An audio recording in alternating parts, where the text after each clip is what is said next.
where kid raising is a community endeavor.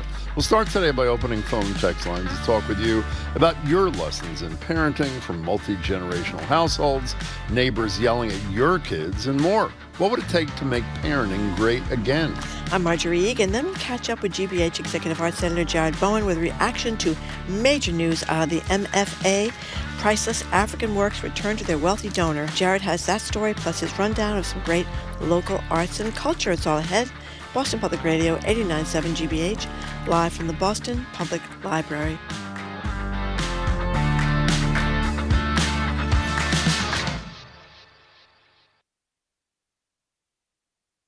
Live from NPR News in Washington, I'm Corva Coleman. Wall Street markets opened markedly higher this morning following remarks from President Trump. He said he had no intention of firing the head of the Federal Reserve. Investors are also delighted with comments from Treasury Secretary Scott Bessent. Yesterday, he suggested there needs to be a de-escalation of the tariffs between the U.S. and China. Today, Bessent addressed the Institute of International Finance in Washington, D.C. He says China should turn away from an economic model that is only focused on exports. China needs to change. The country knows it needs to change.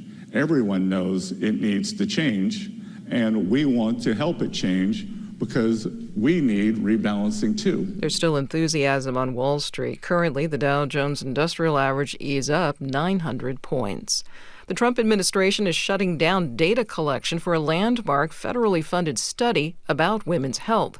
NPR's Rob Stein has more. The Health and Human Services Department is cutting off funding for all the centers that have been collecting data about tens of thousands of women who've been participating in the Women's Health Initiative for decades.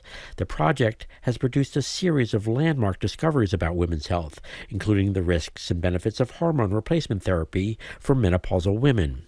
Scientists say the decision cuts off crucial research at a time when the nation needs to study older women and chronic disease more than ever.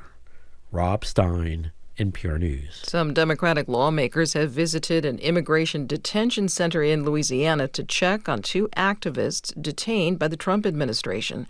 They include former Columbia graduate student Mahmoud Khalil. He led protests against the war in Gaza. The other is Rumeysa Ozturk. She's a Tufts University student who was yanked off the street by masked immigration agents. Louisiana Democratic Congressman Troy Carter says the Trump administration wants to deport them, apparently for alleged anti-Semitism. These individuals exercise their First Amendment right, freedom of speech. In Rumeysa's case, she merely wrote an op-ed. In the case of Khalil, here's an individual who says clearly in his actions prove that he is not anti-Semitic. He merely wants peace for his homeland. He spoke to NPR's Morning Edition. Officials from several countries are meeting in London to discuss potential peace steps in Ukraine, but these talks have been downgraded from a high level. Yesterday, Secretary of State Marco Rubio pulled out of the conference. The State Department cited logistical issues. Meanwhile, Vice President Vance said today the U.S. has given Ukrainians and Russians a proposal about ending the war.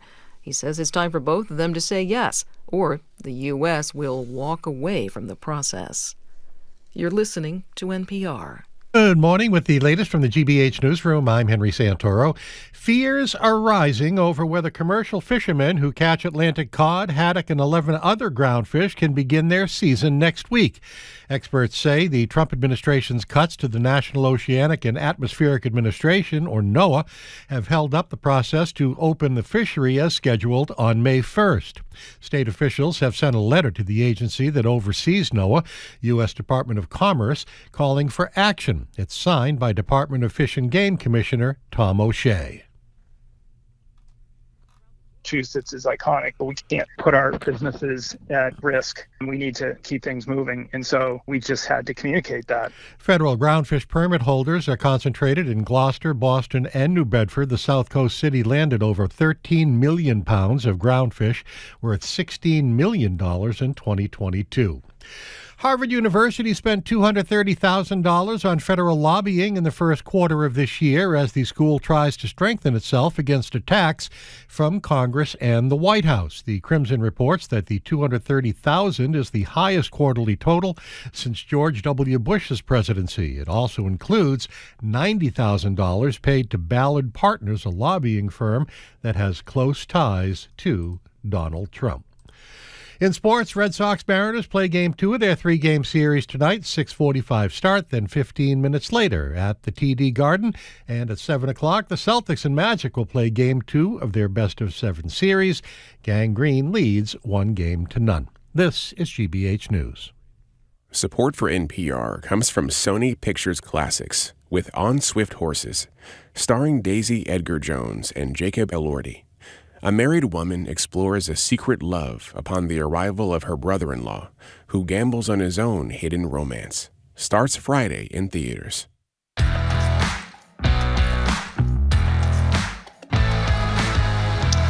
He is Jim Brady. I am Marjorie Egan. You're listening to Boston Public Radio, 89.7 GBH. We are broadcasting live from the Boston Public Library. Thank you. And streaming at youtube.com/GBH News. We'll be back here on Friday. Good morning, Jim. Now, a couple of pieces of really good news. One, I can't hear a thing. So that's a good thing. I think it's good for you. Yeah, I don't think I'm hearing much either. You failed to mention that at 1 o'clock, well, it's a radio show. You didn't need to hear anything. At 1 o'clock, we have some great comedians here. Tony V is going to be here, ahead of a thing at the Regent Theater in Arlington tonight. Frank Santorelli, whose claim to fame, in addition to great comedic skills, was he played the bartender at the Bada Bing in The Sopranos. And there are rumors that Lenny Clarke is showing up too. We don't know what's going on. In any case, that's at 1 o'clock. They're very funny. Can you hear me now? No. Well, I can hear you talking to me across the room. I understand that. I don't hear you on my headset. Neither do I. So it's okay. We'll just go ahead. No, we'll it's just good. go ahead. So American exceptionalism, the notion that we're somehow better, unique, or exemplary in our way of life, is perhaps coming under question now more than ever. But to start the show today, we're going to cast aside the foreign policy implications of Trump's isolationist tendencies and focus instead on a more cultural one, parenting. The pandemic exposed a lot of cracks in the system. Childcare shortages and high prices, isolated living situations, perhaps false promises to women that you can have it all, the career and the family all at once with just a nuclear family and maybe a sympathetic partner helping out with the kids. But maybe, just maybe, we could learn a thing or two when it comes to how other cultures raise their children. Intergenerational housing, for one, is far more common in other countries. And as Marjorie presciently said this morning, maybe, quote, we lost something when we moved out of the triple deckers. I have no idea what she was talking about, but the whole staff really loved that. People live in triple deckers. You know, where I grew up in Florida, with a lot of people living in triple deckers, and they would have their grandparents on the first floor, now I get it. And the parents with the kids on the second floor, maybe somebody else on the third floor. Okay, good. So you would have a lot of in the house kind of child care operation. Did you see where child care in Massachusetts? Do you mind if I finish here or what? I'm sorry. Go ahead. That's okay. I can't hear a word you're saying anyway. I just hear mouth moving. Well, your mouth is moving. Is it? Now let me see. Okay. Oh, yes, it is. So J.D. Vance, if you're listening, block your ears. Maybe we broaden what we deem a mother to be, like in Mozambique, where the term refers to aunts and neighbors who have a hand in raising kids in the community. So the phone and text lines are open at 877-301-8970. We want to hear your experiences with parenting in America, the isolating, the confounding. What would make it better? And should we adopt some of the relationships that are prevalent in some other countries? It's sort of our semi-annual parenting check-in. 877-301-8970. You know, we forgot to add also when I was laying this thing out, Vivek Murthy, the former Surgeon General, one of his public health, I don't know if emergencies, but some things right before he left was around parenting and how stressful it is for parents in this country. And I think it is totally true. But it's in part because we do it for the most part in isolation with an occasional grandparent included.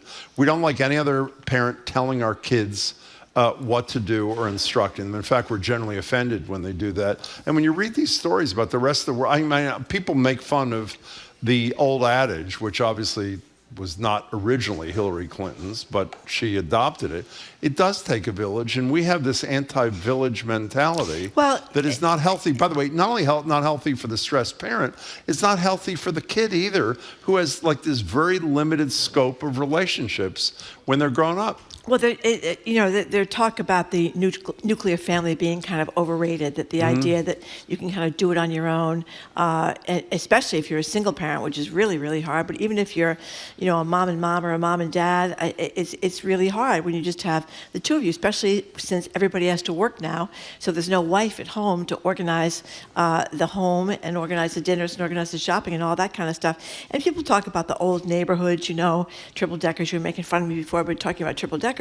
But where people knew each other. So if little Johnny was being a brat over at the Smith's house, Mr. and Mrs. Smith would let Johnny know, and Johnny's parents wouldn't be upset about that because their feeling was, if Johnny's being a brat, you can tell him he's being a brat. But then there's this whole new thing called gentle parenting, which is sort of coming to the fore in the last few years. Well, you're never supposed to yell at your kid, well, right? it's not. Well, not yell. It's not permissive. It's more, you're going to spend more time being understanding and respecting the kid and respecting the boundaries and not a lot of shouting. It's not permissive parenting, but it's not authoritarian parenting. And they're saying that this is a very good thing, they think, for kids. But the problem is the parents are totally exhausted because it's a very, very that's why Murthy said what he said. Time-consuming situation.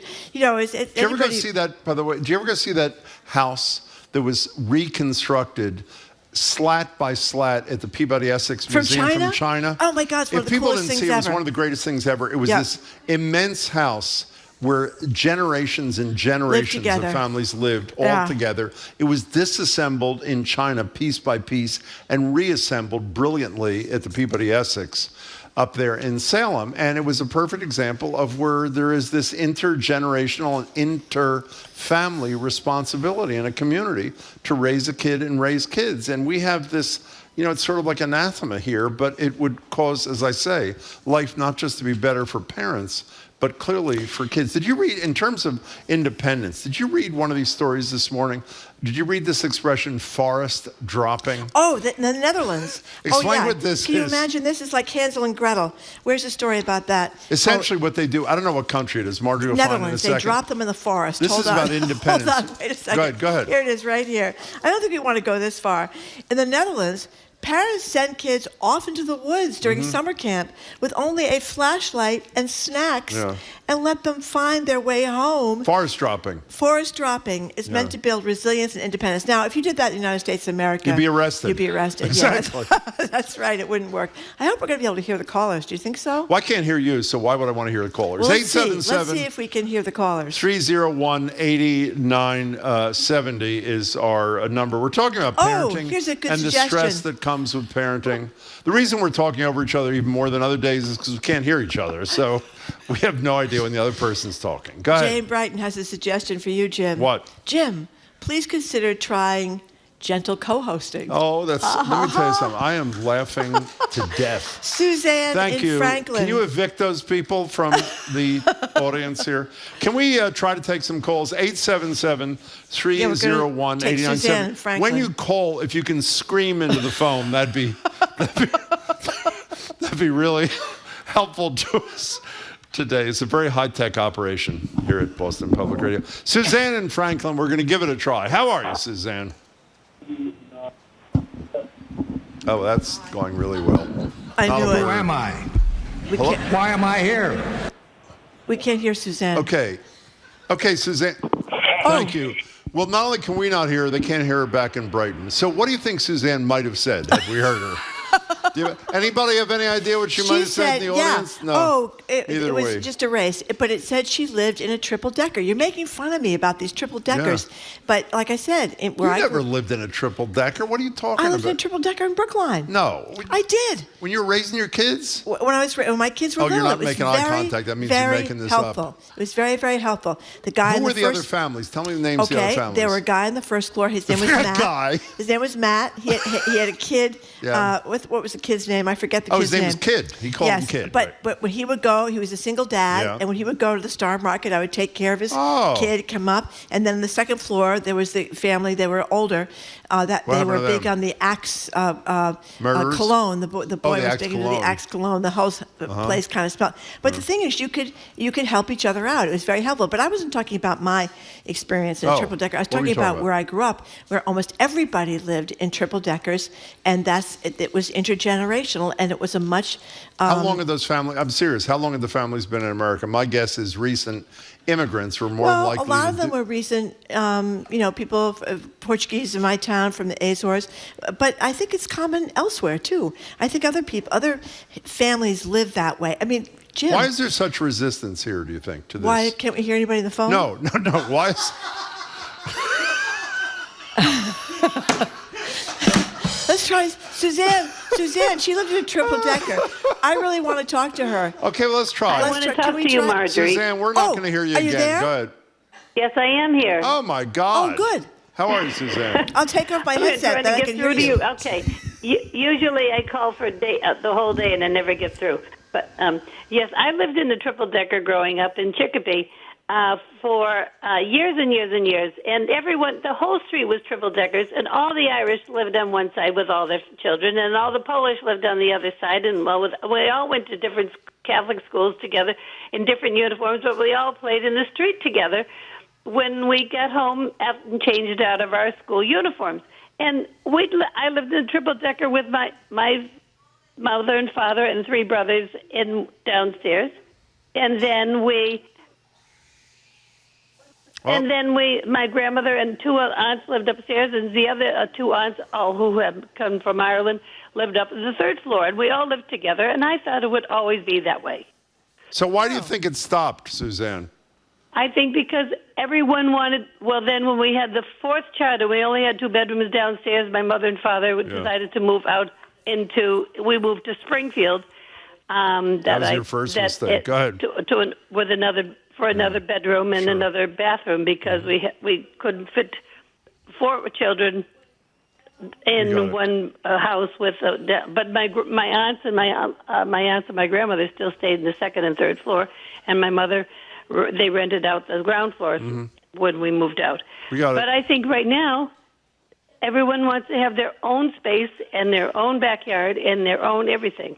And right now, I think people are swinging back to wish Grandma lived upstairs and wish that Grandma lived next door. That type of thing. Suzanne, that was a great history lesson from your family and your community. Thank you for sharing that with us. 877-301-8970. We'd also like to hear from young parents or parents of young kids and how stressed they are feeling. And if you felt there was more of a communal approach to the raising of your kid, that it'd be better for you and your child or children. We have heard from a child rearing professional. What would they say? This is from Wendy in Connecticut, who says she's a clinician in parenting for 25 years. She speaks on these issues. She said parents today are overwhelmed, often defensive, feel judged, and they are competing with each other. All resulting is completely anxious and stress and poor boundaries and behaviors, and the child has zero ability to self-regulate. And I guess that sounds pretty bleak, but then we must assume if the parents are going to her that they're in kind of tough shape to begin with. But I mean, 1 million people have written about the fact that today's parents are exhausted and burned out and always behind because, as I've said 1 million times, there's no more wives. Everybody needs a wife, and there's no more wife to take care of all those issues. So you got people working 2 full-time stressful jobs, trying to do the gentle parenting, trying to get the shopping done, trying to clean the house, trying to do all these things, and there's just only 24 hours in a day, you know what I mean? Can you what's the repeat what you solution? just There's said? no Do you mind? solution What? except to go back to one of the callers said I shouldn't call it triple decker, I should call it triple decker. So I should call it triple decker, and that's the solution, Jim. We should all go back to the triple decker. You know what's incredible? I never told you this, but since I feel in the spirit of full disclosure, my mother tried forest dropping on many occasions, by the way. But after she kept doing it, I just kept coming back. So she felt that it really wasn't working out Well, there's that also the person that wrote this story about the forest dropping and other parenting efforts in other countries talked about how what she did. And I've heard this too, because my oldest daughter's got a couple of kids, and she's working full time, and she's got a great husband, but it's very stressful. Well, you're a pretty attentive grandparent. What are you talking about? That's right. Half I'm the time grandmother I of talk the to you year. over there. No, I'm grandmother serious. of the year. But anyway, they talk about getting together with other parents, even living in the same house with other parents. Like it's two couples and they buy a house together, a big house together, and they all live in it together. Or they certainly talk a lot about this, which makes so much sense, to hang out on the weekends or even go on vacations with people who have other children the same ages as you, so that maybe mom and dad or mom and mom or whoever it is can go out for dinner and get away from the whole set of the the kids and the other couple while the other couple watches their kids. Isn't that great? That is great. Because babysitters are very expensive now. They are. I've heard that. Let's go to Jillian in Riverside, Rhode Island. You're next on Boston Public Radio. Thanks for calling. Hi. Hi, Jim and Marjorie. Long-time listener, first-time caller. We love those things. Thank you for both. Hi.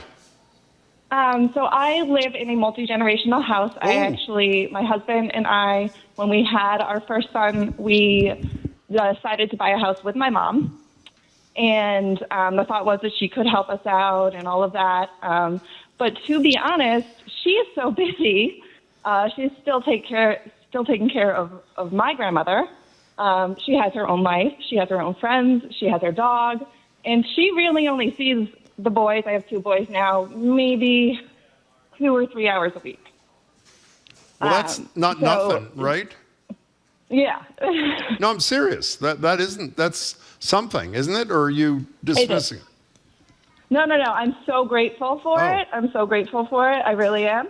But I think that a lot of people assume that when they live in multi-generational houses that they'll have built-in flexibility with babysitting and things like that. And that's just not our case. And it hasn't been the case in my other side either. They just, they're older, they have their lives, they're doing their things. And they're just not as involved as maybe they were in the past. Jillian, how hard was it for you to make, or was it hard at all to make the decision to do the multi-generational house thing? It wasn't hard at all for me because I really wanted my boys to have their grandparents in their lives. I think it's really important. That's great. Jillian, we're glad you called. Thanks much. Good luck with the kids. So Paul from Boston just texted to say, in South Boston, the triple deckers are now 3 condos at $1 million each. Yeah. More if you have a water view. So and that is a good point. You probably can't really afford to be in triple deckers anymore because the whole building is so expensive. But can I be clear here? We're making it sound, I think, based on our setup of this, that the alternative in other countries is a single house with lots of. Yep. It's not just that. There's this whole community thing. Where there's a sense that other people have responsibility for your kids like you do for theirs, and you don't resent it if a neighbor legitimately disciplines your kid. It really is that takes a village kind of thing. Here's Julie in Brookline. My kids are now 13 and 15. When they were first born, we lived in a triple-decker, and our downstairs neighbors had their babies at the same time we did. We shared a nanny, often shared meals, even shared monitor sitting where we would leave the baby monitor with one family while the other one went out. It was great, but space was tight. We finally each got single-family homes when managing became much more difficult. I've always said working parents are expected to work like they have no children and parent like they have no job. That's a great slogan, what a Julie. Great line. Since having children, I've always felt like I'm either shortcoming them or my career. It was interesting hearing Mayor Wu talk about this because she just had her 3rd kid. And, that she brings little baby Myra, she brings with her to all these events because she's still nursing the baby. But she was talking openly about the guilt you feel. Yeah. You feel like you can never do anything 100%, and that's what Julie just said. You can't do it all. And I always said this about I don't know if they're the second wave feminists or third wave feminists, I always forget, but the Gloria Steinem, Germaine Greer, Betty Friedan group of women in the 60s and 70s. What was the common thread? Only one of them had children. Gloria Steinem didn't have children, Germaine Greer didn't have children, Betty Friedan had children. And they were unrealistic about what they thought could be done because, raising kids is very time consuming and somebody's got to do it. We got to take a break. Oh, we have to take a break. Okay. We're going to be right back and we're hoping we'll be able to hear better soon. You're listening to Boston Public Radio, 89.7 GBH, broadcasting live from the Boston Public Library and streaming at youtube.com/GBH News. Are you overwhelmed, young parents? Do you think a triple decker is the solution or moving in with your mother-in-law? Although I think every time we do the Am I the A-hole segment, mother-in-laws seem to be at the top of the list, so I don't know. 877-301-8970.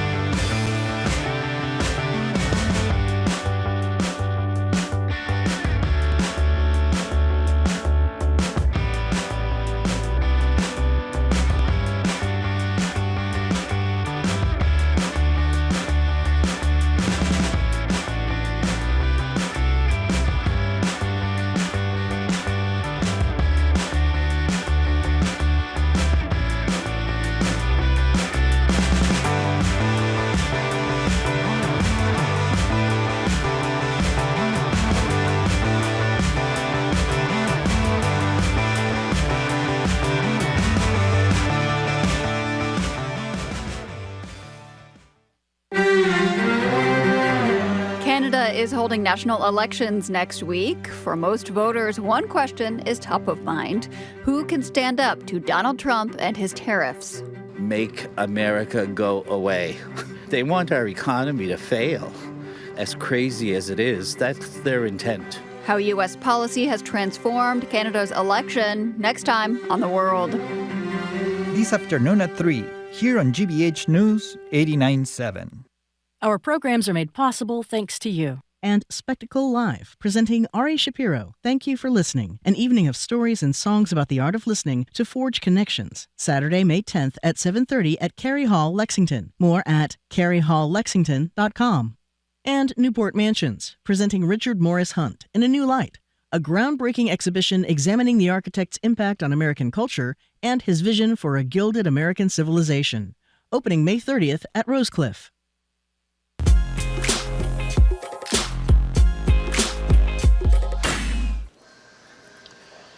Did John just say? I can't hear. Yeah, things. welcome back to Boston Public Radio. Jim Browdy and Marge Regan.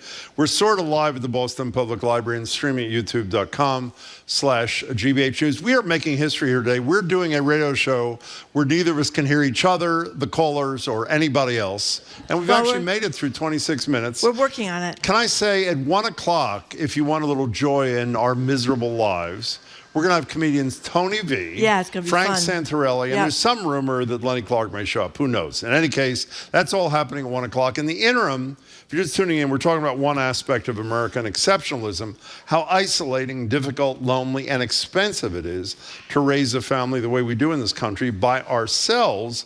We want to know what would make parenting easier, including being a little bit more like our neighbors in the rest of the world, where communities raise kids. It does take a village. Okay, I've got a few texts here. I am a single parent of 8-year-old triplets. I'd love to call, but I'm too exhausted to dial the telephone. Well, there you That's go. a pretty good one. A lot of people are complaining that they live near their grandparents, but either because the grandparents work or they're out playing pickleball all the time. They're not really that helpful in raising the kids. And then Marina Nashland says, we have 2 girls, 18 months and 4 years old. My mother lives in another country. My in-laws can visit about once a month for a weekend. Thankfully, we'll be able to afford a nanny who comes in about 20 hours a week. But I think that having close family would be a game changer. We're making it work, but it's really difficult and really expensive. I think that sums up a lot of people's situation. One last thing. By the way, if anybody has been a forest dropped by your parents, we'll put you up to the top of the list. So I talked to. I forgot the perfect example. I can't believe I forgot this. I have very good friends who were in legal services when I was. They lived together in a 3-decker in JP. On one floor are parents and their 2 young children. On another floor is the grandparent, the mother of the father of the kids. And on the 3rd floor are these 2 guys. A couple have been together forever. They, who are retired, by the way, take care of these 2 young kids at the start of the day. Well, it's like this perfect, no, but it's not just inter-family, intergenerational. It's inter-community, intergenerational. Well, You know what I that's mean? the triple decker. Yeah. Yeah, that you were ridiculing from before. Now you come around. I have? As you often do. Let's go to Simi in Hanover. Simi, welcome to the show. A texter wants to know if we consider 2 cans with a string connecting you and me so we can I think that's what we're doing right now, actually. Simi in Hanover, welcome to the show. Hi, I had to call in because this really hits home. I'm a mom to a 4-year-old, and I'm pregnant, due in July. And I grew up in an intergenerational home in New York City where my grandparents lived with us. Oh. My aunt and uncle were there. My parents were elsewhere, and they both... Oops. We had neighbors that helped out. It was just like a whole community. And then now my husband and I are parents, and my parents live out of state. My dad's still working. He's like 73. And then my husband's parents also had almost full-time childcare. Their in-laws and the grandparents took the kids all the time. And then my in-laws, my father-in-law will help out. So my mother-in-law keeps herself so busy. She only hangs out or watches our son when we really have to ask her. We have to have her make time. It's like I think that time with grandparents really begging to watch your kids is kind of disappearing, at least for the millennials. Yeah. So it's been a struggle, working full time or working part time, and then we did our taxes, and our son only goes to preschool part-time 2 days a week, and it was like $15,000 a year. Hey, Simi, I am embarrassed I missed like a third of that, but that which I did hear was great. And good luck, I think, in July, you said. Yeah. Next one's coming. Good luck to you. And someone just texted about the sandwich people who are raising their children The at the who? same the sandwich people. They're the ones that are What are the raising... sandwich people? You haven't heard about these people? They're raising their children, and they're taking care of their own elderly parents. Oh, The sandwich, like in between. The sandwich generation. Yeah. It's very Sandwich stressful. generation. Very stressful. I got it. Alicia, thank you for By the way, calling. how much of that caller did you hear there? Oh, she was just talking about the difficulty. I think it was, I couldn't hear a lot of either, but the Either, difficulty, no. her mother-in-law didn't usually just show up, and she had to make appointments with her mother-in-law to work, and how did? stressful it is. Yes, and I think she said her father's still working at 73. What? Can you summarize each of the calls after the hangout? I'll summarize the calls for you, Jim. Alicia from Medway, thank you for calling. Hi, Alicia. Hi, how's it going? So, fine, thanks. My father, when I was about to have my second child, said, "We want you to move home." And I would have been the last person in the world to say I would move back in with my parents, except for childcare is so expensive. Yeah. Both my husband and I have to work. And then they ended up in a situation, both my parents, where they had to retire a little earlier than they were hoping to. For, either they were the most expensive person where they were working. So now they were in a situation where somebody needed to help pay for the mortgage. Oh, yeah. So, but my father grew up in a big Italian family where his paternal grandparents lived down the street. The maternal grandparents lived next door. He was one of 8. They would have not been able to have 8 kids without kind of those grandparents nearby. But the whole street was taking care of these kids, Everybody knew where the Orsini brothers were. So it was a real community and a village that I was definitely missing. And now that I've moved back home with my 2 boys, and they know my parents and love my parents in a way that I could have never have expected, and it's a beautiful thing. But I know that I am lucky, and I'm an outlier. Hey, Alicia, can I ask you a question? And you may have already answered this, and if you did, my apologies, but as I've said, I've had a little trouble hearing. Do you operate under the assumption that grandparents want to do what you want them to do, or do you have a discussion with them about doing what you want them to do? Do you know what I mean? Oh, yeah. I try to have as many high-level discussions with them as I can. High-level discussions. About the expectations of their time, too. Because, what my dad might want to do with my kids might not be what my mom wants to do. Right. Or they might not want to do much at all, even though they love your kids. You know what I mean? So, yeah. Hey, Alicia, and they thanks. Need a break, too. That was a great call. Thank you very much for doing that. I want to point out that Nick in Rhode Island has a solution, Jim. What did he say? Get divorced. What? He said, I am recently divorced, have always struggled while married with time to complete things, run the family and the house and the job and the sports, which is huge with my kids. Now that I'm divorced, we have 50-50 custody. I now have 2.5 days a week free. My house is clean. My tasks are done. When my kids come back to my house, I have more time to spend with them, including making nice dinners. So maybe divorce. Here's Aaron in Hopkins. answer. Modern Americans are an extremely selfish culture, as exemplified by our president. A village mentality would make us stronger in so many ways, but it's not our reality. It really is true. I mean, from bottom to top and top to bottom, we're not a village kind of country in 2025, No, and I think a lot of people, sort of the American dream is to have your own house. And be separated, but I think there's a lot of it, when your kids are little, that means it is all on you, and that's tough. Okay, we're moving on. Thank you very much. Actually, we have time for one more. Oh, we do? Okay, yeah, we do, Lindsay in Buckland, thank you for calling. Hi, Lindsay. Welcome. Hi, first time, long time. Thank you. Thank you. I live, in Buckland, in kind of unique situation with my. I bought a house with my mom and my sister and her wife. And they have a 3-year-old son, and my husband and my son. That is great. And? Yeah, and it's incredibly affordable. It was a way for us to be able to actually afford to buy a house, and it was a way for my mom to be able to rest. We wanted her to be able to age in place and also be able to co-parent. And I can't even tell you how this stress that is gone when I look out at other parents and what they're going through financially, and to be able to be sharing that burden with my sister and her wife and my husband and my mom is amazing. And then my kid gets to grow up with their grandmother around, and also for me, it's like at the end of the day, being able to sit around after the kids are in bed and, kind of complain or talk about the highlights of parenting with my sister-in-law, and husband, and kind of feel like you're in it together. It's fabulous. It feels like nothing has kind of affirmed for me more that we're supposed to be doing parenting together in community than kind of this living experiment that we're in right now. You should write about it, Lindsay. That's a great story. I love that. That is really good. I think it's a great book in a way. Yeah. Living with that whole extended family and what a difference it makes. And think about it. If you had all those incomes to pool, everything costs like $900,000 now to buy around here. You could afford with all those incomes together to actually buy a nice house. Weren't you going to buy a triple-decker in Chelsea when I met you? I was going to buy a triple-decker in Chelsea. What happened I though? blew it. I should have done it. Why didn't you? I don't know why I didn't do it. I disorganized, procrastination, my usual story. But yeah, because prices are going through the roof, even in Chelsea, Jim, which they were not. Okay. 15, thank you for your 20 call. years ago. Sorry, there are a lot more we didn't get to. Sorry about that. We are moving on, and thank you for all the texts as well. After a quick break, we're going to talk to GBH's Jared Bowen.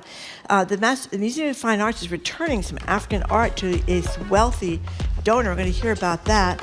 Also, reviews of some good movies and plays around town. You're listening to Boston Public Radio, 89.7 GBH, live from the Boston Public Library, and streaming at youtube.com/GBH News.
I'm Jared Bowen. Coming up on The Culture Show, 50 years on, Devo is still whipping it good. The new wave band joins us ahead of their Boston show to talk about being at the dawn of devolution and how their songs about corporate overlords and consumerism still resonate today. Plus, acclaimed artist Alan Michelson, whose works challenge the tropes about Native Americans.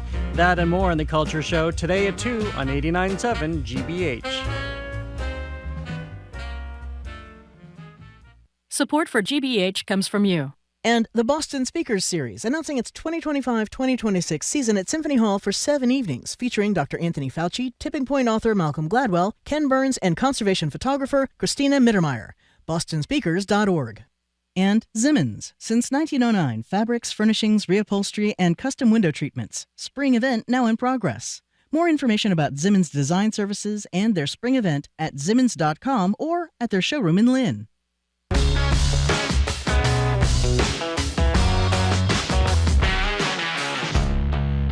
Welcome back to Boston Public Radio. Mark Regan, Jim Bradley, live at the library, streaming at youtube.com/GBH News. We can hear. Can you hear anything? Yes, everything is no, fixed. No, not you. You, I know. Can you hear anything? I can hear. You can? Are you making that up or I'm not? the magic. I brought the listening. Okay, apparently you did. Go. We're now joined by the owner of that voice. That would be GBH's executive arts editor, Jared Bowen. He's also host of The Culture Show, which, of course, you know, airs daily at 2 o'clock on this very station, 89.7 GBH. Hi, Jared. Good to see you both. And good to see you, too. Jared.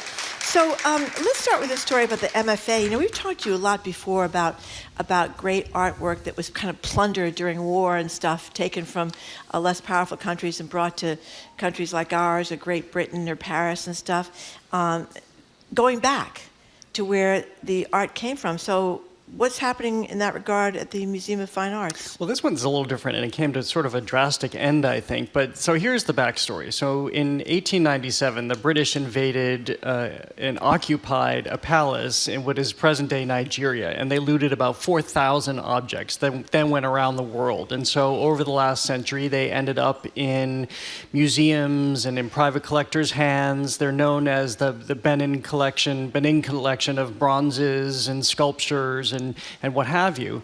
And so, as I say, they work their way into museum collections, and the Museum of Fine Arts a number of years ago was given a gift of a promise gift of more than 30 of these bronzes. And so they created an entire gallery, which you can see at the MFA right now.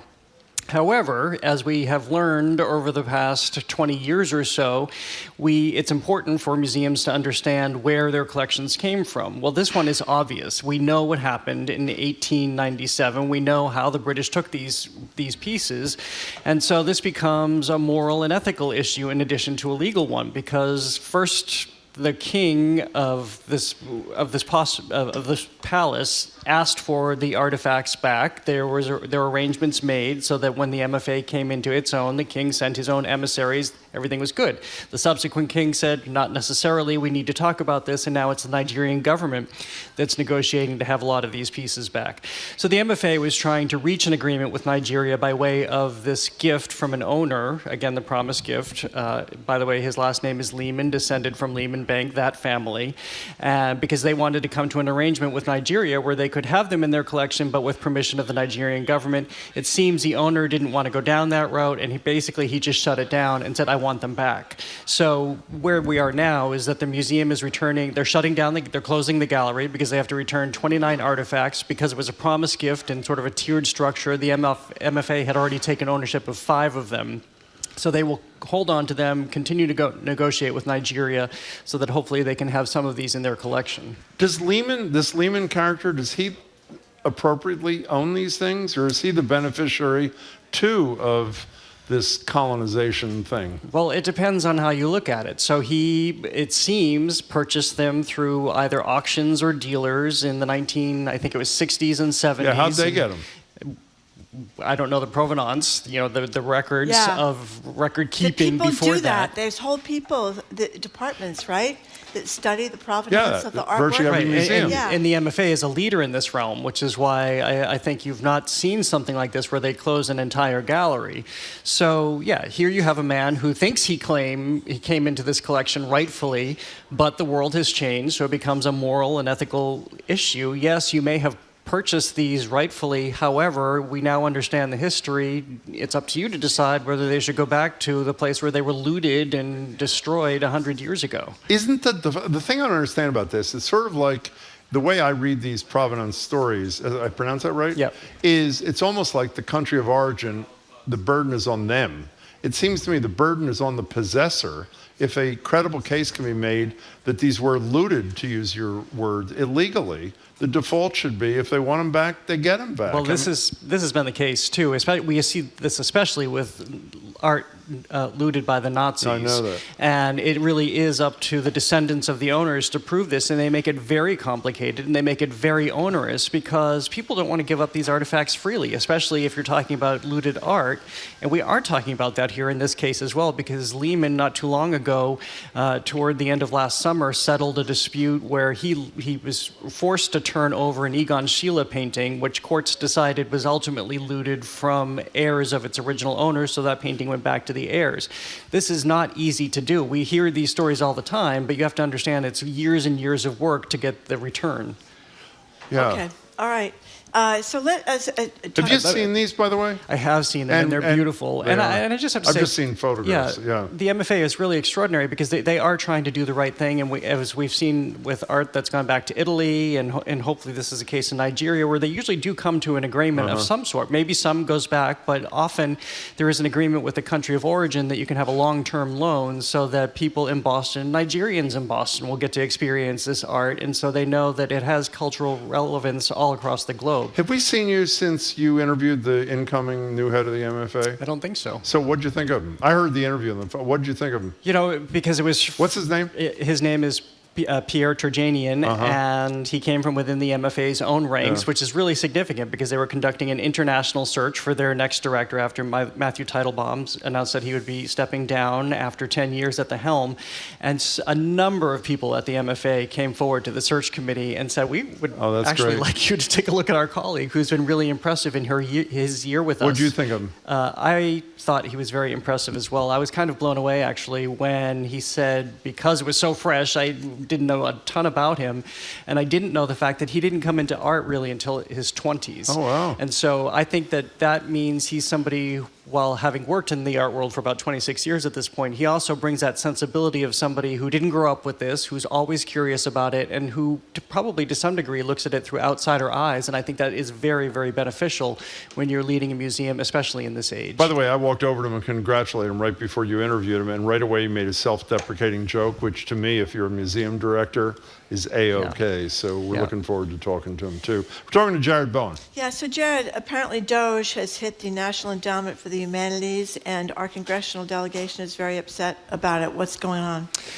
So as we've talked about, between cuts to the National Endowment for the Arts and National Endowment for the Humanities, millions and millions of dollars are being lost to every state around this country. And humanities are funding things from museums to historical societies to libraries. This is all manner of projects. It hits the Appalachian Mountain Club, who wants to preserve logs and landscape photographs.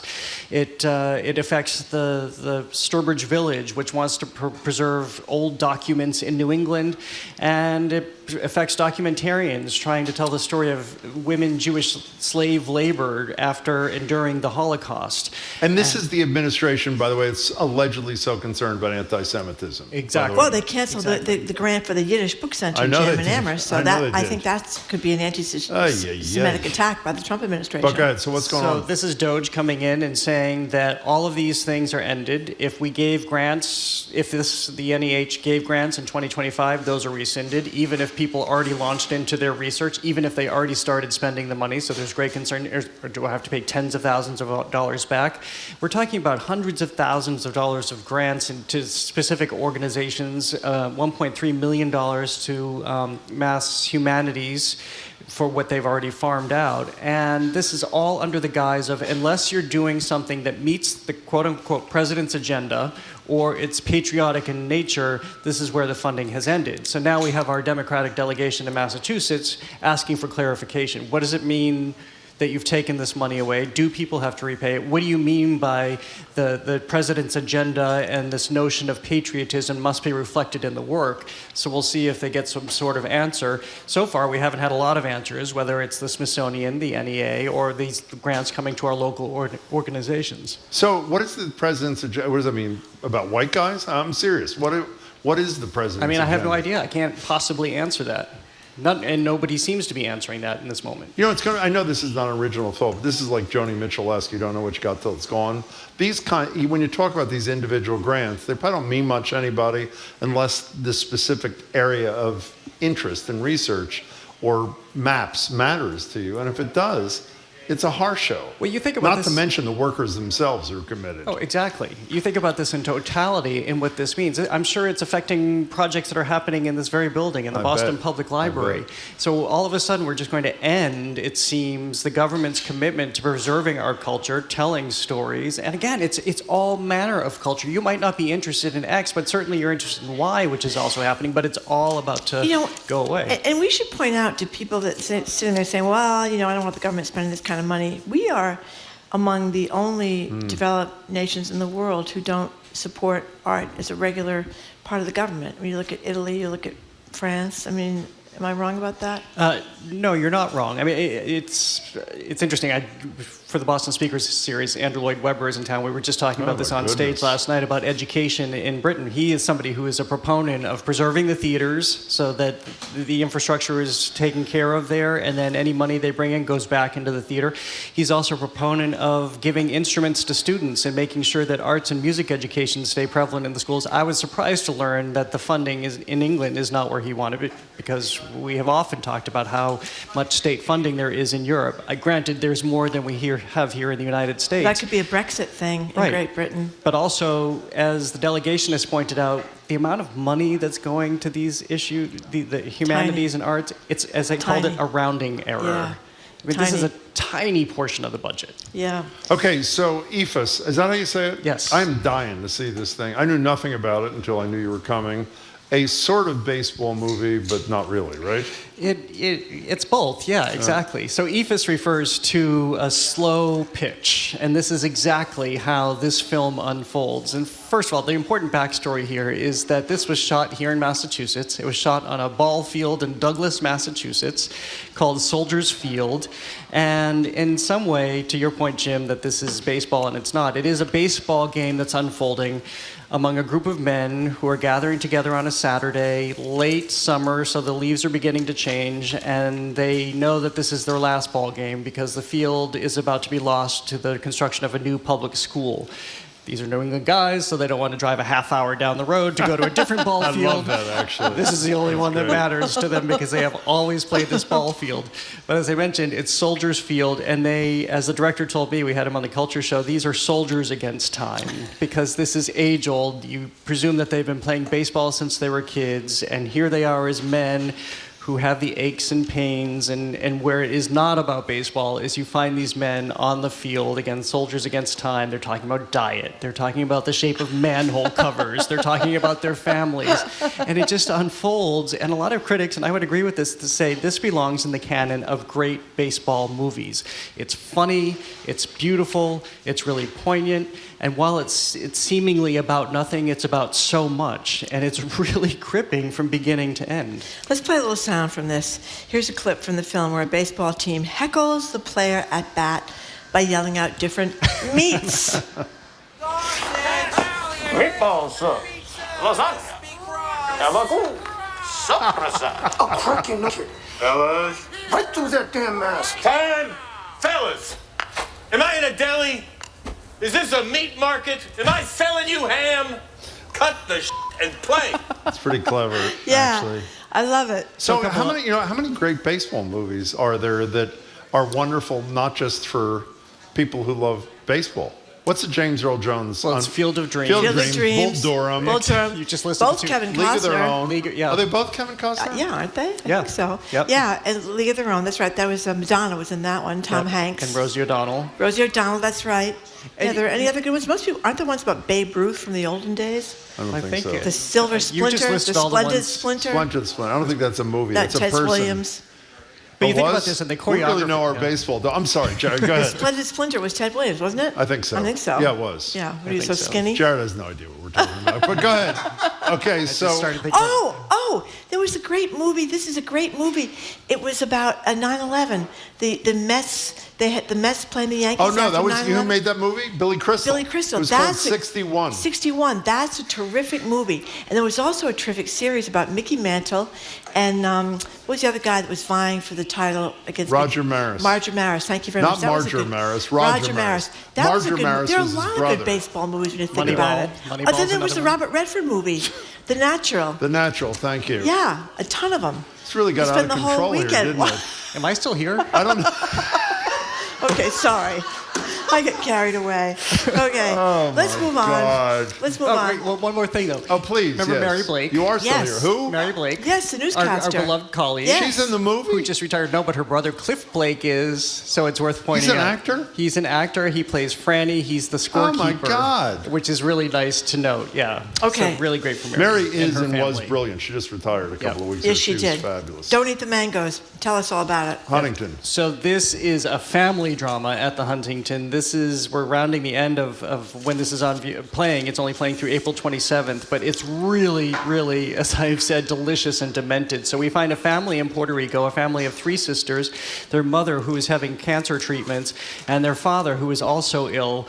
Yet, whenever he's in the room, this is a man who can't even scratch his own nose because he's so incapacitated. But when he's in the room, he sucks all of the oxygen out of the room. So you understand that he has always had the power.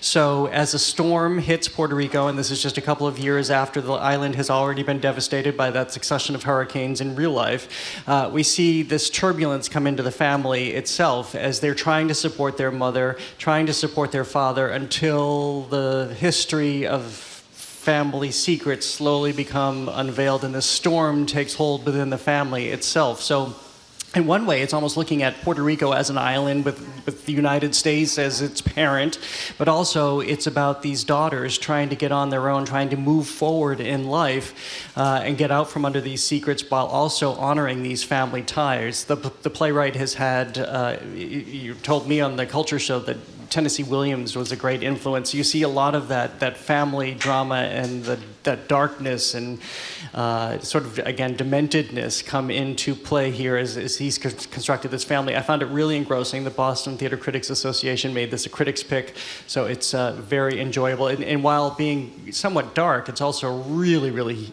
hilarious. What was the name of that fabulous show about those three Irish sisters? What was that thing called? Does that have anything to do with this? No. Yeah, that Bad fabulous Sisters, show the TV about show? killing the husband of one of them. Bad Sisters. Oh, Bad Sisters, the yeah. TV show. I just said TV show. Yeah, TV show. Yeah, Thank you very much. that was good. Was also, that a baseball movie? No, it's not a baseball movie, but great views of they were really rich. They had all these gorgeous houses on the coast of Ireland. That was great. They go from rich person's house to rich person's house. So here's Amy watching on YouTube. Amy says the following: they always do this with Jared. Totally steamroll him. That's not I think you got to true. stand up Is for it? yourself. I mean, that's the deal, don't you? It's impossible. Sorry, Okay. Amy, I don't want to let you down. All right. To you, Well, yes, let's thank squeeze in Saints, Sinners, Lovers, Quickly, and we only have Fools. a minute or two, yeah. Right, yeah, because the next one we can talk about next week. Saints, Sinners, Lovers, and Fools, 300 Years of Flemish Masterworks. This is at the Peabody Essex Museum right Love now. it. It's on view through May 4th, and this takes us to Flanders in this 300-year period in what is now present-day Belgium. And at that time, because of Antwerp, this was a cross-section of the world. So you had money, you had intellect, you had power, you had publication, dissemination of information. So we see all of that encapsulated in this show that features incredible works by artists like Anthony van Dyck and Peter Paul Rubens. But we see how religion was at the fore here. We see how storytelling was at the fore here. This is early social media representation of figures so that the Habsburg Empire could keep pushing forward with religion and Catholicism. And what I think is really interesting, the reason it's called Fools as part of the title is because you have a whole section that's looking at this folly. What do you do when you have such wealth and prosperity and overrun power? There's always human folly at the end of it. And so I think 300 years later, it's very, very resonant. How long is that there? Did you say this already? It's on through May 4th. May 4th, okay. By the way, Bad News Bears, Bang the Drum Slowly, I've gotten text, Damn Yankees, and other great baseball movies. Okay, there's a lot of great baseball movies, Thank I guess. you. We just touched the surface. So do you feel you were treated respectfully in this segment or not? I do. Okay. With some exceptions. Maybe Amy can come visit someday and she'll see what it's like. She can stand right next to me and see what it's like. I tried to pipe in a couple times, but it just didn't work. Okay, Jared, He'll thank be back. you. Tell us about the Culture Show later. Jared Bowen. We have been speaking with GBH Executive Arts Editor Jared Bowen, host of The Culture Show, which airs daily at 2 o'clock right here at 89.7 GBH, and we'll talk to you later about what is on the show. Coming up after the new news, Juliette Kayyem is here, and Harvard donors who still want the university to make a deal with Donald Trump, and a meltdown at the State Department. Should we be worried? You are listening to Boston Public Radio, 89.7 GBH, live from the Boston Public Library and streaming at youtube.com/GBH News.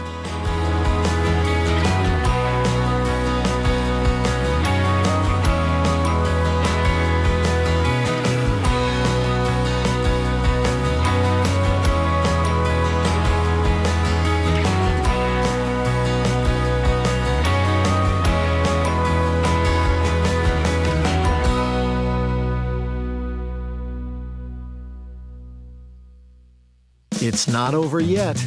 More smart conversation about community issues up ahead with Jim Braude and Marjorie Egan on Boston Public Radio, right after a news update from NPR. Stay with us here on GBH 89.7. Funding for our programs comes from you and New England Recovery Center, providing inpatient addiction treatment in state-of-the-art facilities located in Westboro, Mass. Learn more at newenglandrecoverycenter.org or by calling 1-877-MY-REHAB. After decades of mining and exploitation damaged the Trinity River, the Yurok tribe is working to restore their local waterway. Don't miss a new episode of Changing Planet tonight at 10 on GBH2. You're listening to 89.7 WGBH HD1 Boston. Online at gbhnews.org. GBH News. What matters to you? I'm Jim Browdy, head on Hour 2 of Boston Public Radio, live from the Boston Public Library. We start the noon hour with Harvard National Security expert Juliette Kayyem about the damning implications of how Secretary of State Marco Rubio is overhauling and diminishing the reach of the State Department and Rubio's abandonment of Ukraine because the negotiations are too hard. Plus, some Harvard donors, big donors I'm talking about, don't like Harvard taking on Trump. I'm Marjorie Egan. Then we'll check in with Embrace Boston's Imari Jeffries and Jenee Osterheld of the Globe's A Beautiful Resistance series. That's ahead of a major rally happening this Saturday. It's to protest racial injustice happening on the federal level, while also commemorating 60 years since Martin Luther King Jr. led a very similar freedom rally here in Boston. All that and two more things next on the second hour of Boston Public Radio, 89.7 GBH, live from the Boston Public Library.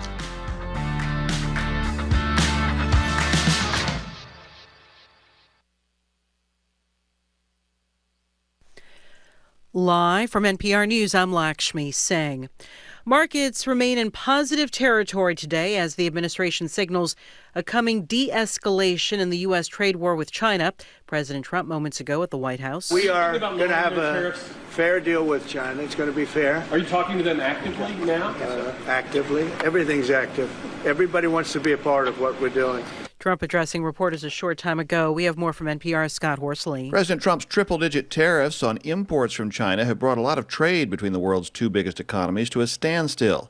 Treasury Secretary Scott Bessent told a gathering of investors that situation is unsustainable and suggested a de-escalation may be in store. Stock in Tesla's up after CEO Elon Musk said he plans to spend more time running the electric car company and less time in Washington.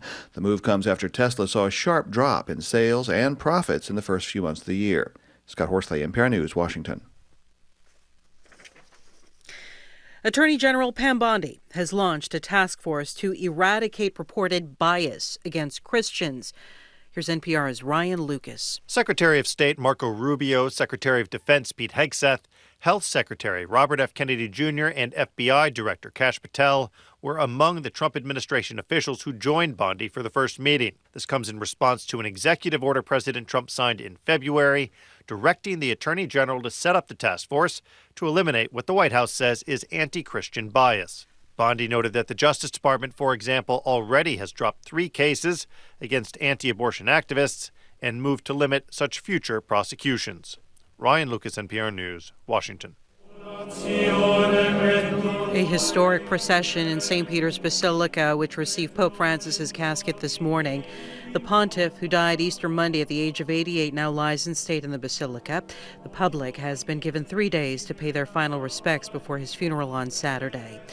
Catholic cardinals from around the world have begun to gather in Rome, and they're holding conversations about who will be the next pontiff. More from Villa Marx. Francis was the first pope from Latin America elected to the church's highest office, leading some to speculate that the cardinals could choose someone from Africa or Asia, regions where Catholicism is still gaining new devotees. A Filipino ally of Francis called Luis Antonio Tagle may be a frontrunner. He's led the Vatican's global charity arm and more recently its evangelization efforts, particularly in the developing world. The conservative-leaning Archbishop of Kinshasa, Fridolin Ambongo Bazungu, is a top African candidate with a massive flock in his native Democratic Republic of Congo. There are several Italian contenders too, including France's Chief Deputy Pietro Parolin, as well as other Europeans from France, Portugal and Hungary. For NPR News, I'm Willem Marks. The Dow Jones Industrial Average is up 566 points. This is NPR News. Good afternoon. With the latest from the GBH Newsroom, I'm Henry Santoro. Today is day 2 of Karen Reed's second trial in connection with the death of her boyfriend, Boston police officer John O'Keefe. The trial in Dedham's Norfolk Superior Court is before Judge Beverly Cannoni, who oversaw the first trial. On the witness stand today, Carrie Roberts, a close friend of John O'Keefe. She's currently being questioned by Hank Brennan, special prosecutor for the Norfolk DA's office. Jim Davis, the multi-billionaire chairman of New Balance, is betting big on Boston politics, according to the Commonwealth Beacon. Earlier this month, Davis sent $1 million to an outside group that supports Josh Kraft's bid to unseat Boston Mayor Michelle Wu. The money went to a super PAC, which can raise and spend unlimited amounts of money named Your City, Your Future.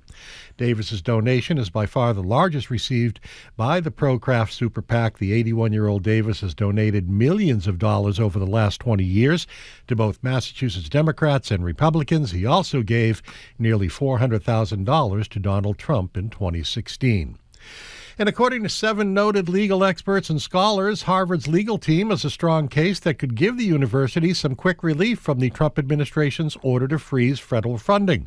The Crimson reports that Harvard's lawyers argued on Monday that the freeze violated both the First Amendment and procedural requirements under the Administrative Procedure Act and Title VI of the Civil Rights Act of 1964.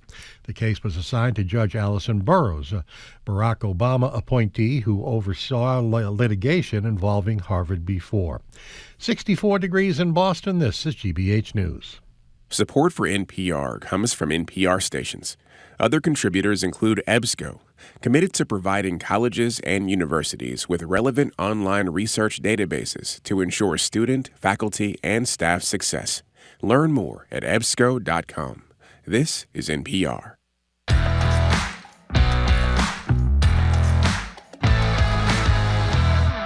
Excuse me. Welcome to hour number 2 of Boston Public Radio. Jim Browdy and me, Marjorie Egan. We are broadcasting live from the Boston Public Library and streaming at youtube.com/GBH. Thank you. For a second, I don't mean to be disrespectful. That was a pathetic round of applause. It really. Can we try it one more time, please? Woo! Really? And hello, marathoners. Thank you. Congratulations. Okay, that's I wear that jacket for 2 years. Is somebody wearing one here? A runner? I saw, right a bunch of them. Okay, Yeah, great, great, yay. congratulations. And there's a bunch of them. Yeah. Okay, were you done there? Yes. Oh, you were? Okay. We're joined now at the desk by national security expert Juliette Kayyem. She's former Assistant Secretary for Homeland Security under President Barack Obama, the faculty chair of the Homeland Security Program at Harvard's Kennedy School of Government, and a contributing writer at The Atlantic. Hello, Juliette. Hello, how are you? Great. Good. So as Jim just said, Juliette, you were over there at Harvard University. They have gotten, I would say, fairly, well, not unanimous, but a lot of cheering all across the country for standing up to Donald Trump's effort to run Harvard University. But now there's a story that says some of the donors are very upset about this. Is there a chance? Is there that like they a will... sound for rolling of the eyes? Yeah. I mean, it's Bill Ackman, of course. Well, it's I mean, not just Bill Ackman. It's some of the big funders, but you cannot align the mission of Harvard University with 2 or 3 big billionaires, because one is there's other billionaires you can replace them with, as is true, as we know, but also they clearly don't get the mission.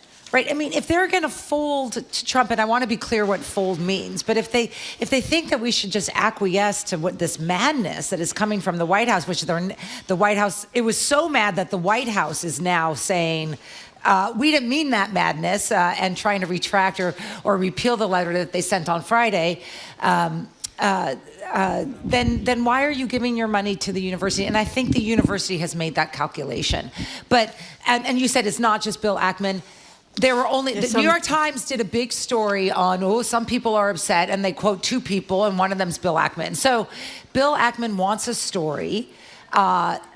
He wants this story to continue because Bill Ackman, the billionaire who claims that Harvard is a pool of anti-Semitism and created a name around supporting Trump and on calling the institution anti-Semitic, and these leading guys, the charge against Claudine Gay. And these guys sort of miss that limelight, and so I think part of this is, I hadn't thought about Bill Ackman for 6 months, and I was like, oh God, he's still around, like whatever. And so that's what's going on. But let's just get and the other guy's a Trumper. Let's just get the non-headline. A contributor. Yeah, but you're not going to satisfy every contributor. And listen, let's just the story. The headline was some people upset. 80% of the story was that the corporation and the president have been pleasantly surprised by the amount of support that they are getting. How do you know what the corporation thinks? The New York Times, on its own, not quoting anybody, refers to it as the, quote, secretive corporation. They also had another verb that was like, they also had another verb. It is. I mean, it's really secretive. So how do you know that the corporation? Because they would look like the biggest fools because they're standing behind. They didn't look like fools for weeks and weeks and weeks. They did, and they didn't. Now they look like heroes. There's not a hint that there's daylight between Alan and the corporation. There was Alan Garber, the president. There was lots of hints of daylight between Claudine Gay and the corporation. And as long as we're lockstep on the path forward, and just to be clear, that path forward will have many twists and turns, and it's going to hurt at various places. It's got the litigation side. It's got the public. Communications and the really interesting, bravo to them, work by the communications team. If you look at harvard.edu, if you look at what Harvard's putting out, it's basically, here's what we mean to society. We're not just a bunch of people sitting around, twiddling our thumbs. This is the meaningful contribution that makes America a better place and the world a safer place. And then you have what's clearly going to be some negotiations, and I don't have a problem with that. I would think, I think there's future. It depends how the negotiations end up. And I think, but Alan set the values for what those negotiations are going to be. You're not going to take over you're not going to take over the English department or the law school or the Kennedy School. You're not going to be able to review my work and interview me as part of your assessment about whether I'm anti-Semitic. But may I just say, and which we all know is not really. May I just say one thing? Okay, they're going to now placate a guy who freed the January sex offenders, who tried to say an election was stolen, who's convicted of sexual assault, which would have been rape if it were in the state of Massachusetts. Found liable. That's right. Civil court found liable of sexual assault. He's the president. I don't know if you're aware. And 34 felonies. You can't be Harvard University standing up and looking anything but just Can you be a pathetic. Prominent law firm? Can you be Columbia University? Columbia University. Can you be a Republican senator? Columbia University looks pathetic. Columbia University, though, for the first time, has started to try to create some daylight between them and the Trump administration. I don't know if it's going to work, but all I know is Harvard created a alternative vision of how to approach the Trump administration, and all I know is the Trump administration kind of folded relatively quickly after that. You had the Secretary of Education on CNBC yesterday saying she hopes that we come back to the negotiating table. Well, if their hand was that strong, I think that we would have, that she would do more than hope, that she would demand it. So I just think that alternative vision is what everyone's waiting for. A lot of the news agencies aren't doing it. The White House Correspondents Association isn't doing it. The law firms aren't doing it. So someone's finally doing it. And now 100 college and university presidents have signed on 180. now. So 180. Michael Roth for yesterday. So you just look. It's going to take a while to figure out what the alternative vision for what America is worth fighting for. K through 12 schools in blue states are also standing up. Can we stay on Harvard just for a second? I think with the document that Garber put out was terrific. Yes. However, and the big however is, I think it is naive on anybody's part to think that he was just evolving into that. The day before he finally, and everybody says the word finally before Harvard doing something, what happened? The faculty organization they spoke out against this whole thing and sued, and it put him in an embarrassing position. And secondly, my general rule of, and Marjorie's going to mock me here like she always does, my general rule of thumb is when you're a prominent person and you put out a statement but are not willing to answer anybody's questions, that's fair. You're shaky. Right. Alan Garber continues to hide out. His statement is fabulous. I acknowledge it. I have a different Well, what's your take different? on that. Well, I mean, so you said finally. Finally. Finally. Like, another way to look at it now in hindsight is he and I didn't love some of the letters, as you know. He was buying himself time until the moment became so obvious to go on attack, and the Trump administration gave it to us, right? They send a letter on a Friday night, a letter that they now want to retract, that is so outrageous in its claims of what they can do to us, doesn't satisfy Title VI, doesn't satisfy the First Amendment, that he then had sort of the wind in his sails. On the communication side, I also believe that there are people that should speak for Harvard, but my worry about the president, who I work for because I'm on the faculty there, is that he was getting out there on really petty stuff and tactical stuff and whatever. And I was like, you be the values guy, you set the values, let everyone else Never speak. heard him say a word, by the way. And you know, one last thing about this in terms of him getting there, this is the same guy who announced several months ago the neutrality policy at Harvard, which Michael Roth, who was with us yesterday, President Wesleyan, called cowardice, because it is cowardice. The neutrality policy is basically, we're not going to take a position on anything that's controversial because we want to keep our head down. Having said that, he did the right thing the other day, and I hope he stays there, so let's leave it at that. We're talking to Juliette Kayyem. Juliette, speaking of faux anti-Semitism, there's a wonderful story in the Boston Globe about how the anti-Semitism task force, or whatever phony name it has given itself in the Trump administration, contacts the mayor of Boston and says, we're coming to town and we want to learn a lot of things. They have a preliminary meeting, according to Globe Reporting, on April 9th to set up the meeting on, is today April 23rd? Yes. Yes. Today, April 23rd. No meeting. No. City never heard back from the Trump people. What do you take away from that?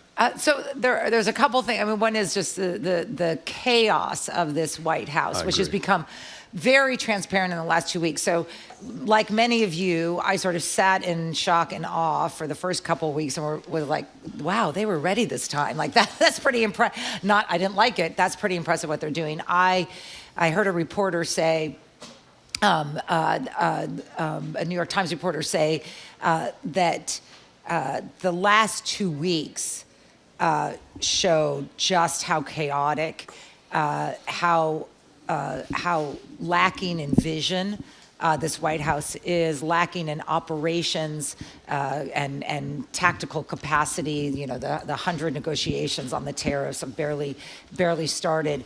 The Hegseth stuff, the letter to Harvard, like it's just a hot mess. And the hot mess is beneficial to those who oppose them on policy, because you actually now see, you know, they're only human, right? They're not Voldemort. It's all bad, and there's lots of bad things happening. So I think part of it is they just don't follow through. They use the word, and I've said this many times on air, you know, they use anti-Semitism and the claims of anti-Semitism as a dagger to go after any organization or person they do not like. Many Jewish groups and prominent Jewish Americans have been too on board with this tactic, and are, I think many are starting to see they're using the Jewish community. They are the idea that the man who calls Nazis, you know, with having good points, the man who supports Elon Musk, who wants the right-wing political organization to win in Germany.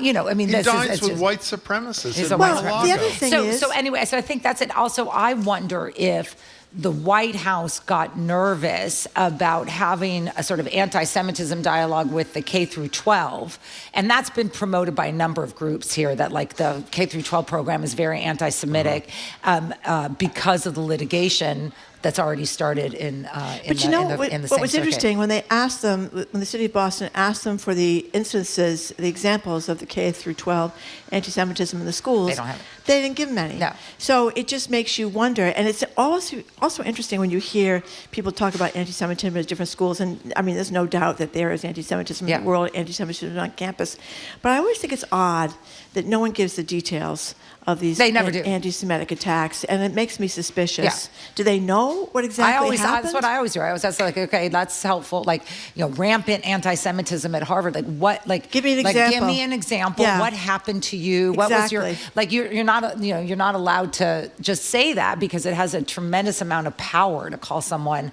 anti-Semitic, as as I have been called, just simply because God forbid someone worry about the Palestinians.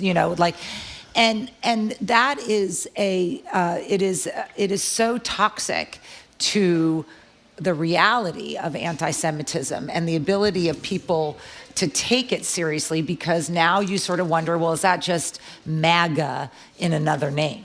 Right. The second that the anti-Semitism crusade became owned by Trump and MAGA, it really is worrisome about real anti-Semitism. Well, as the Globe's reported, city officials asked for the examples, and they said they're still awaiting information on those alleged incidents before confirming any additional meetings. Well, it's like everything. I mean, we've said it 100 times. Abrego Garcia is part of MS-13. Yeah, exactly. We have proof.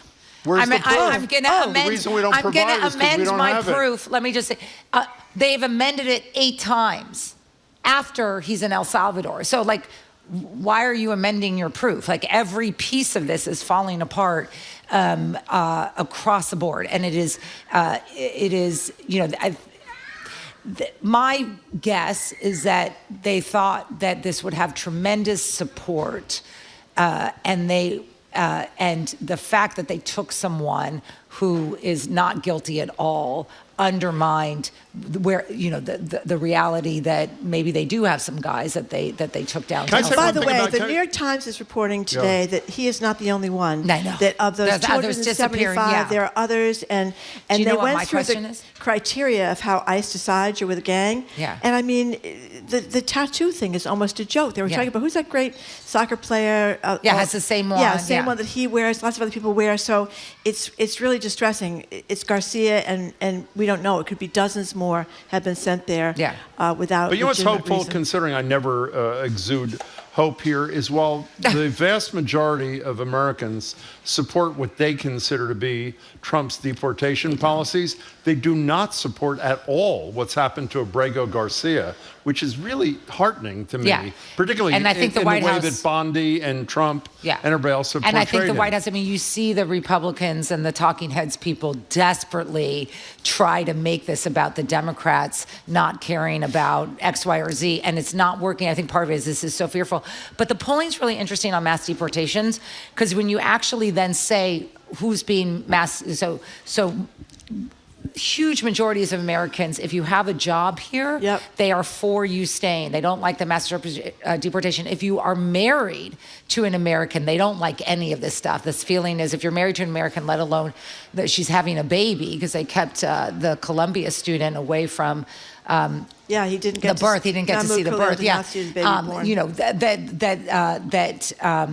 If you're DACA, if you came here as a dreamer, or you came here as a dreamer, the American public is not for mass deportation of those pools. So, once you have those pools taken out, this is what's happening. Is the Trump administration is not getting its numbers, and so in terms of deportation, they don't have them, and so what they're doing is they are now creating unlawful immigrants out of lawful pools, and they're trying to get rid of lots of people. And meanwhile, gun-toting Secretary of Homeland Security, loses her purse. Dog killer. Dog killer. Can we stay on Abrego Garcia for a second? in her purse. I want to read. Let me tell you. We don't care about it. Can we talk about Abrego? What about the $3 grand? I don't want to waste time. It's not wasting time. I just want to tell you. That story can't possibly be true. Because the Secret Service was there. Can't possibly be true. She left it somewhere. Okay, we want to go back to Abrego Garcia for a second. Where'd she leave him? Listen, can we pay attention to this for one second? Juliette knows where she left I know nothing. Go. This matters a lot. Okay. Abrego Garcia, here is a quote from a document the Justice Department lawyers filed in an attempt to not bring him back. Let me read you this quote. It's based on the false premise that the United States can or has been ordered to facilitate Abrego Garcia's release from custody at El Salvador. They say we have never been ordered to facilitate Abrego Garcia's release. The Supreme Court said verbatim you are required to facilitate his release. And I hate to sound like everybody else who calls and saying, why don't they do this? Why are these people not held in contempt in a nanosecond? Yeah. They're swearing to statements that are totally and completely false. That no one will enforce. No, I think you're going to get contempt proceedings. You think so? I think we're in the process of the evidentiary proof. I think they'll start with fines, and then you'll get to jail. And this isn't just Democratic judges now. I mean, this is sort of now across the board. They lost 9-0 in the Supreme Court, 7-2 in the Supreme Court. They've lost they're gonna get the conservative bloc on substantive things like this case that they heard yesterday, likely about the LGBTQ. And public schools and Catholic schools. They're going to defend Catholicism no matter what, but they are.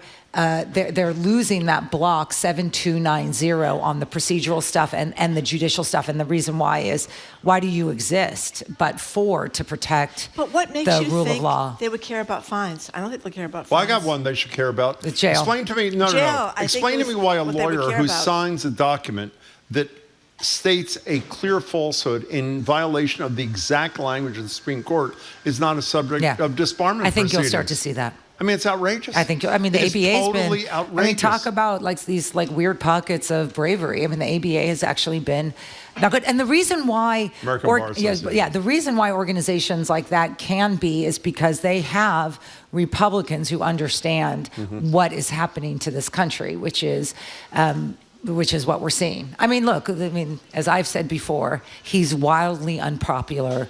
Let's treat him that way. But let me just treat him that way. Let me just get back to this contempt of court thing. So if he continues to defy the Supreme Court, what does the Supreme Court do? It's remanded down to the district court. And what will they do? They could have contempt proceedings, determine some penalty. The government will probably appeal that. It will go back to the Supreme Court. Okay. Supreme Court, as people are so there's no army. There's no army to enforce. No, but a judge can send an official whom they determine to have been the violator of the court order to jail. I don't know if they'll do it. You're probably right, but they have the power to do that. But shouldn't they do it? Yes, of course shouldn't they do it? So that's why don't we do it? Well, because I think it's early to do it. I mean, honestly, I think let's just, it's a little bit like, it's a horrible thing that's happened, but already we know El Salvador has taken them out of that prison, the worst prison, to another one. So so that means El Salvador is starting to feel pressure, and then you just keep pushing this. But look, Donald Trump is going to push constitutional crisis moments every day. And as the responsible guardians of democracy, Democrats and Republicans alike, we have to play that slowly. Because we're not on his time frame in some way. So I don't want his constitution. So before you go, slashing at the State Department, obviously people there are very upset. Why should everybody else be upset?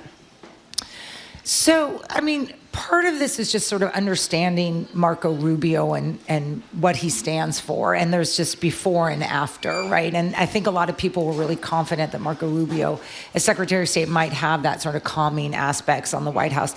And one is no one ever does. And two is Marco Rubio definitely doesn't. And so all these things that Marco Rubio believed in because of his history, but also because of his constituency in Florida, support for refugees and immigrants, support for democracy, support for human rights as the vision that America could deliver to the world as compared to Cuba or China. He is definitely abandoned that. And so these offices, it's hilarious because he's like, well, the president wants to align the State Department with his priorities. Let's get rid of human rights, rule of law, international aid. And so that's what's happening. And so, for the average American, you're not going to feel it, right? You're not going to it's your passport. You're still getting your passports. But I think if you believe that America's greatest diplomatic gift is selling something that no other country had. We're not selling, and let's just be honest, no one's buying. Well, no one believes us anymore. The other thing that Rubio is doing is not showing up to ceasefire talks. I know. vis-a-vis Ukraine. Take our deal And or else. basically saying that in advance that Zelensky has to agree to recognize Russia's sovereignty over Crimea, which is unbelievable. Once again, negotiating on Putin's behalf. What would Putin want? Because remember, this is such a disaster for Putin. It's horrible for the Ukrainians. But I mean, what were we all talking about? 2 weeks, 3 weeks, Kiev falls. And it's been a disaster for him. And so he wants this done. Why are we making it easier for him? Well, let me tell you what I think the disaster is. The disaster is that the vast majority of people in this country, sadly, and the media too, don't talk about the devastation in Ukraine. Don't talk enough about the continued devastation and killings in Gaza. Every time there's a video showing that when Israel says, when we killed these people, there were for example, no flashing lights, no sirens, and the video shows that there were sirens and there were flashing lights, it was a mistake and we move on, and the fault is with us. The reason why leaders, whether it's Trump or Rubio or anybody, in my estimation, and senators are allowed to ignore what's going on with the Ukrainians and the Palestinians is because we've moved on to tariffs and inflation, and we should be ashamed of ourselves. I mean, I feel like it's my... I'm looking at numbers that are worse than COVID numbers in terms of the supply chain. So if you wonder why Trump is folding on China, and I say this only like this is about to hit home, something like 40 to 50% of shipments and cargo trade it's down in terms of bookings. And if I were to think like what is going to get the administration to recognize the folly of its ways is that we have high demand, low supply equals inflation equals people won't get the products that they want. So that's why they're folding. On that note, Juliette Kayyem. It's good, Juliette. Thank you so much. Okay, before you go, congratulations, runners. Before you go, come over and whisper in my ear what happened to I'm Christina. just gonna say, listen. I know you don't like this. It is.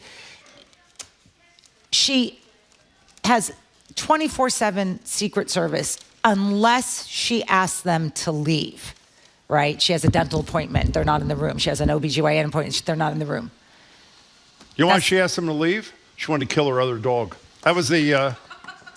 Yeah, okay. I mean, no, I'm just saying this is all a lie. I did believe that, honestly. It did not happen in a public restaurant. And the fact that we have not heard the Secret Service say much suggests they weren't there. That's all. On that note, goodbye. Bye. Juliette Kayyem, Bye. see you. Bye.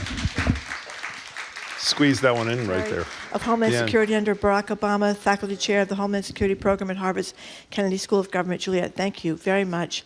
After a quick break, commemorating 60 years from the 1965 Freedom Rally in Boston, we're going to speak with Embrace Boston's Imari Jeffries and Boston Globe culture columnist Jenee Osterheld. She's next.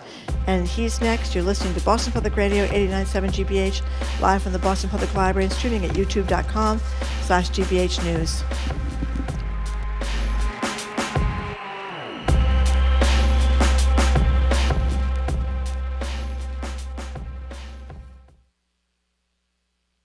Mexican artist Natalia Lafourcade considers herself a mystical person. In her new album, Cancionera, she embraces her alter ego and lets the magic happen. Cancionera came to say you can really do whatever you want. Sing your truth, sing your freedom. I'm Ari Shapiro. Our conversation on the next All Things Considered from NPR News. Today at 4, here on GBH News 89.7. Our programs are made possible thanks to you. And Mass General Brigham Health Plan, ranked #1 in member satisfaction among commercial health plans in Massachusetts by J.D. Power for the second consecutive year. Details at mgbhp.org/everyday. And Bryant University, committed to exceptional outcomes and empowering students to leverage their ambition and work together to become purpose-driven leaders. Learn how you can transform your future at bryant.edu.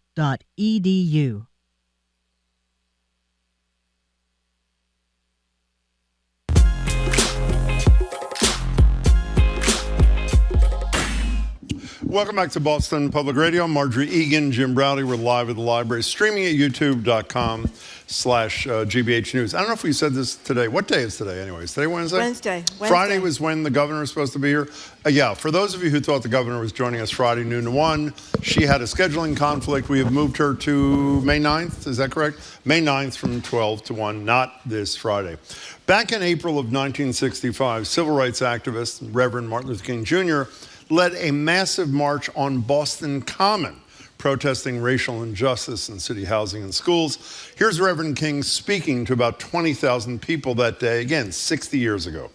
I come to Boston not to condemn, but to encourage, not to break down the institutions and structures of the social order, but to call them back to the vibrant spirit of freedom and liberty from which they emerged. Segregation, whether it is in Selma, Alabama, or Boston, Massachusetts, is nothing but a new form of slavery covered up with certain niceties of complexity. 6 decades later, in 2025, there is still cause to rally for racial justice in this country and our city, as we all know. Enter Embrace Boston and a brand new nonprofit founded this year titled Everyone 250.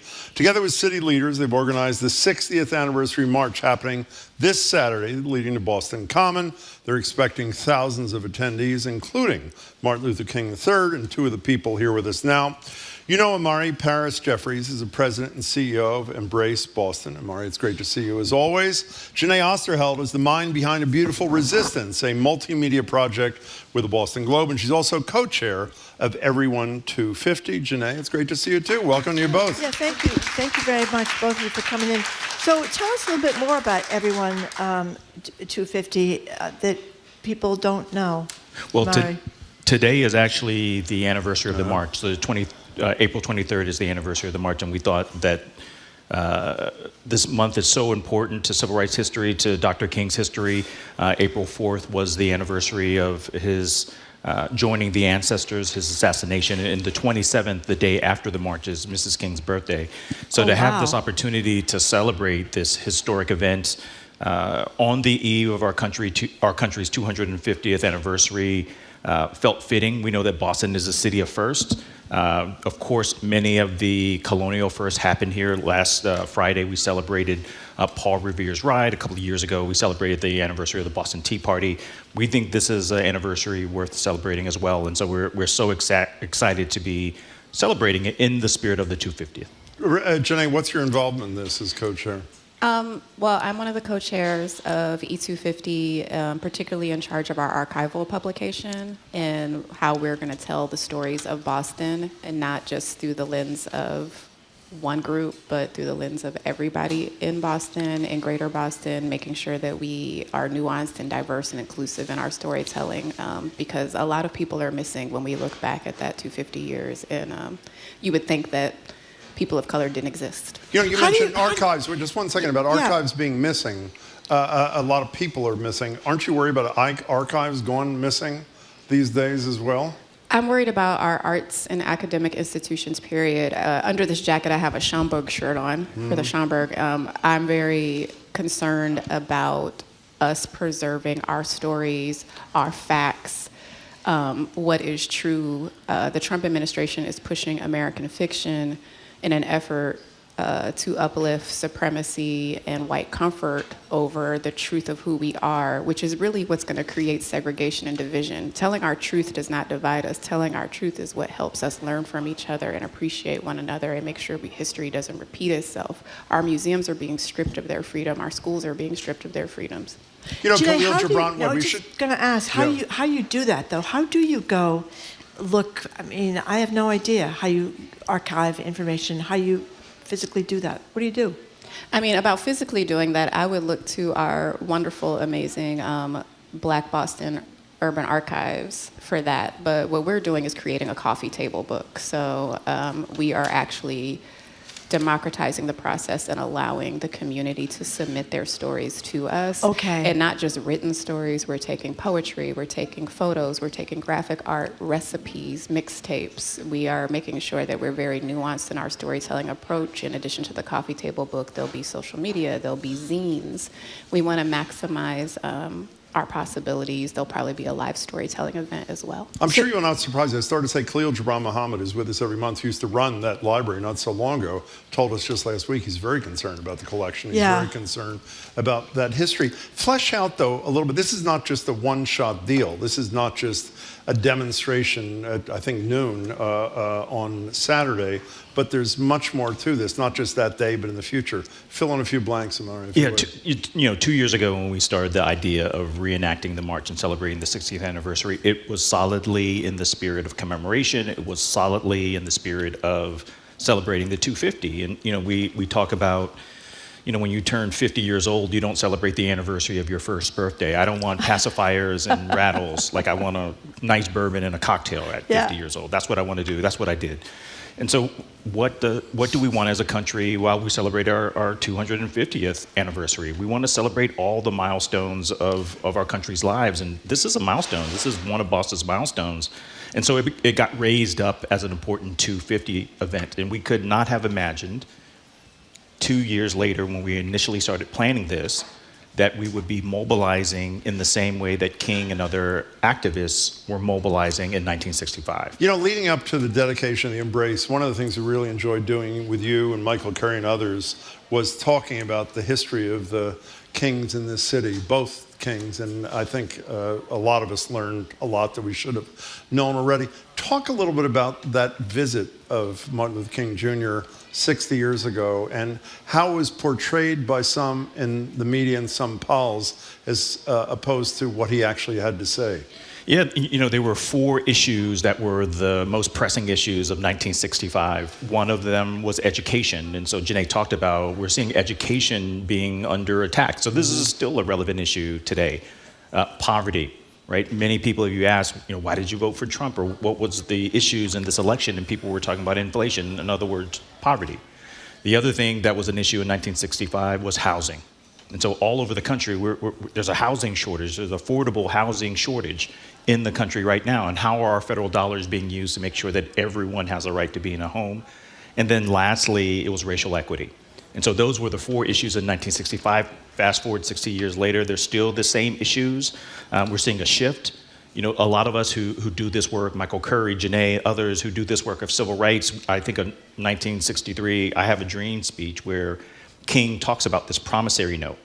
And so our work has been ensuring that Black people and people of color have access to the promissory note. I think we're living in an era where that promissory note has just disappeared altogether. And so the elimination of funding for NIH, the elimination of funding for the humanities, for the arts, for education, the promissory note is gone now. And so we're all in this together fighting for democracy. And so this is a demonstration of democracy. But something I would want to add to that is that I know we keep saying 6 decades, 60 years, but 60 years is a long time, but not a long time. And it's really important for us to remember, there's an intentional use of making those photos look black and white. There's an intentional distancing of that era to make it seem like everything got solved and we're now all fixed. And it's really important as we commemorate this anniversary and find ourselves exactly facing those evils that he talked about in the 4 Evils speech, that we realize that we are who we are and whose we are and the lineage we come from as we carry on the legacy of the kings and what it means to walk in love and radical rage and freedom. And it's something that's continuing. It's not something we're returning to. This is a continued fight for liberation. The train still continues and we bring new conductors on. Well, when you were talking before, Jenee, about people writing about their stories in this coffee table book, I would assume that some of those people are going to be people that are alive today, talking about their own childhood or their own ancestors or their parents or grandparents. We were talking before when people, on the president's so-called anti-Semitism crusade, which I think most of us recognize got nothing to do with anti-Semitism, people say, well, give me some examples, and you don't get those examples. They were talking about that in Boston. They're supposed to come to root out anti-Semitism here, and the administration is still waiting for some examples that they're talking about. But that, to me, the stories are what really change things when you hear people talking about their own experience of racism now or their parents and grandparents. So I think that really matters. It absolutely matters. When you allow people to share their truth and share their lived experience, we start to realize collectively how our humanity is bound up with one another, and how there's certain shared experiences that we all have. Also, if you can tell me this is where it hurts, and I can recognize that pain and say, I'm sorry that hurt you, I can feel that. That's not a discomfort. That's not a me, now I'm guilted into doing the right thing. That's a very human thing, and we should be very real about the power of that, the power of bonding over shared stories and humanity. Well, how many times have we said how humiliated we were as people that studied history in college when post-George Floyd, the murder, we were still talking about these stories like Tulsa, Oklahoma, that I was humiliated to admit I didn't even know about. So it's not as well, if these in fairness stories to us, we had a young black man call from Tulsa. He didn't know either. Said he didn't know about the history of what had happened in Tulsa. Well, because these stories have already been suppressed in the way textbooks are written, and now it's getting a million times worse. Yeah, one of the other projects of Everyone 250 is a commemorative monument project. And so we are going to place historic markers on 10 buildings or places that have not been recognized. Give us an example or two. And so, right. The first NAACP chapter on Tremont, Dart Adams is leading this effort and has been doing this work for years, but that is an example of one of the 10. When the demonstrations happened several weeks ago, Marjorie reported in the next day saying this is a really white crowd. It was a large crowd, it was old, it was white. And in leading up to that, when we talked to people about the rally, including callers, a lot of black people said, I'm not doing this. We heard the words like exhausted, we've done it, it's your term. And a lot of guests, you're laughing, I think you're ready for this, said also, we're concerned about Trump's people and going out and demonstrating. Obviously, something has changed in a few weeks. What did change, Jenee? In less than 100 days, Trump has literally weaponized all of our freedoms against us. If you say you want the war to stop in Gaza, you are going to be called an anti-Semitic. If you go out and protest and you're a student, you could lose your entire scholarship, your academic standing. So there's a very real and valid fear involved in being publicly attached to protest and resistance. And then there's also a valid exhaustion. Most black people, especially black women, did what we were supposed to do in November. We did the thing, and we've been doing the thing historically over and over again, having to validate your humanity and validate everyone else's humanity and fight for collective freedom, not just your own freedom, and have, the majority of people who either voted or just opted out of the election altogether spit in your face, essentially, and just be like, it doesn't matter. It is an exhausting and depleting thing.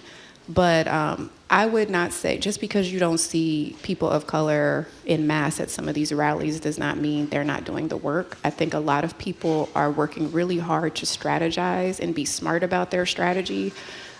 Imari and I can afford to be loud and out front with our opinions. We've built careers on that. I don't feel like our lives, well, that's not true. I've been threatened, and I'm pretty sure Imari has, so I don't want to say our lives are not at stake, but what I will say is I don't think our livelihood and our ways of feeding ourselves is at stake.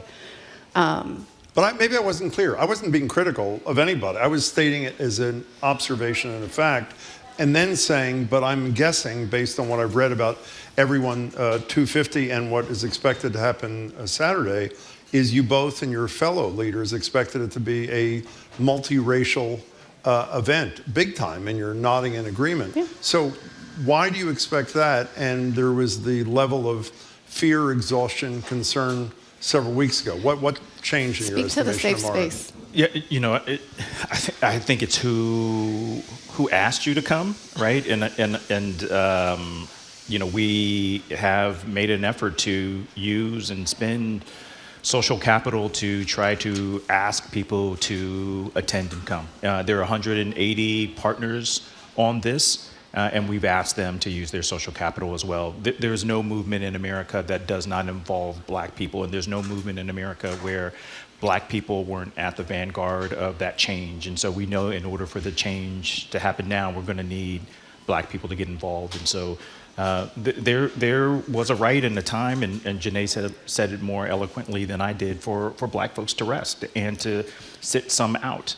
And I think as people get ready and they feel that the time of rest is over, they will come out and join. And I think that's starting to happen. We know that if 3.5% of any population joins a movement, social change occurs. 3.5%, and not in just one day, in aggregate. And so we saw that.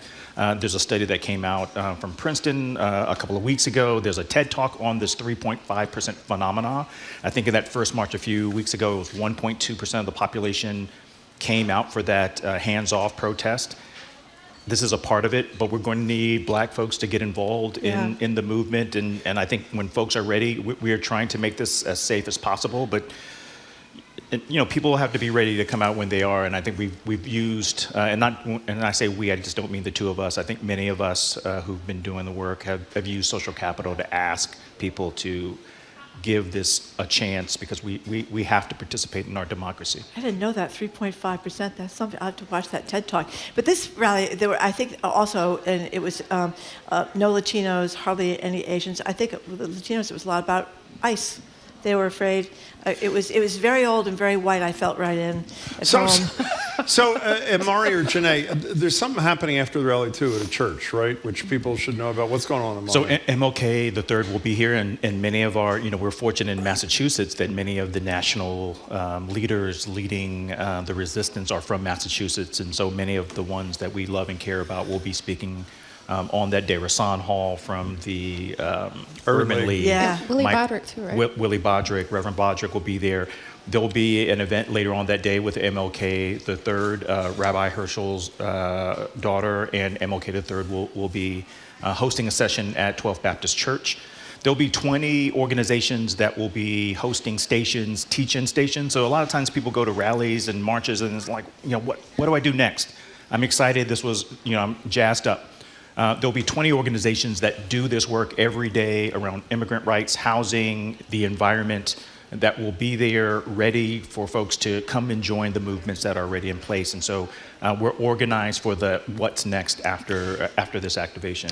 Jenee, you wrote in the Globe a lot about Black joy, and this has not been, I think, a particularly joyous time with all these attacks on DEI and stuff. So what do you do? What do you tell friends to do? It's a tough time. A lot of my friends are lucky in that they can unplug from the news. Yeah. We have a certain job where it doesn't allow anybody up here to do that.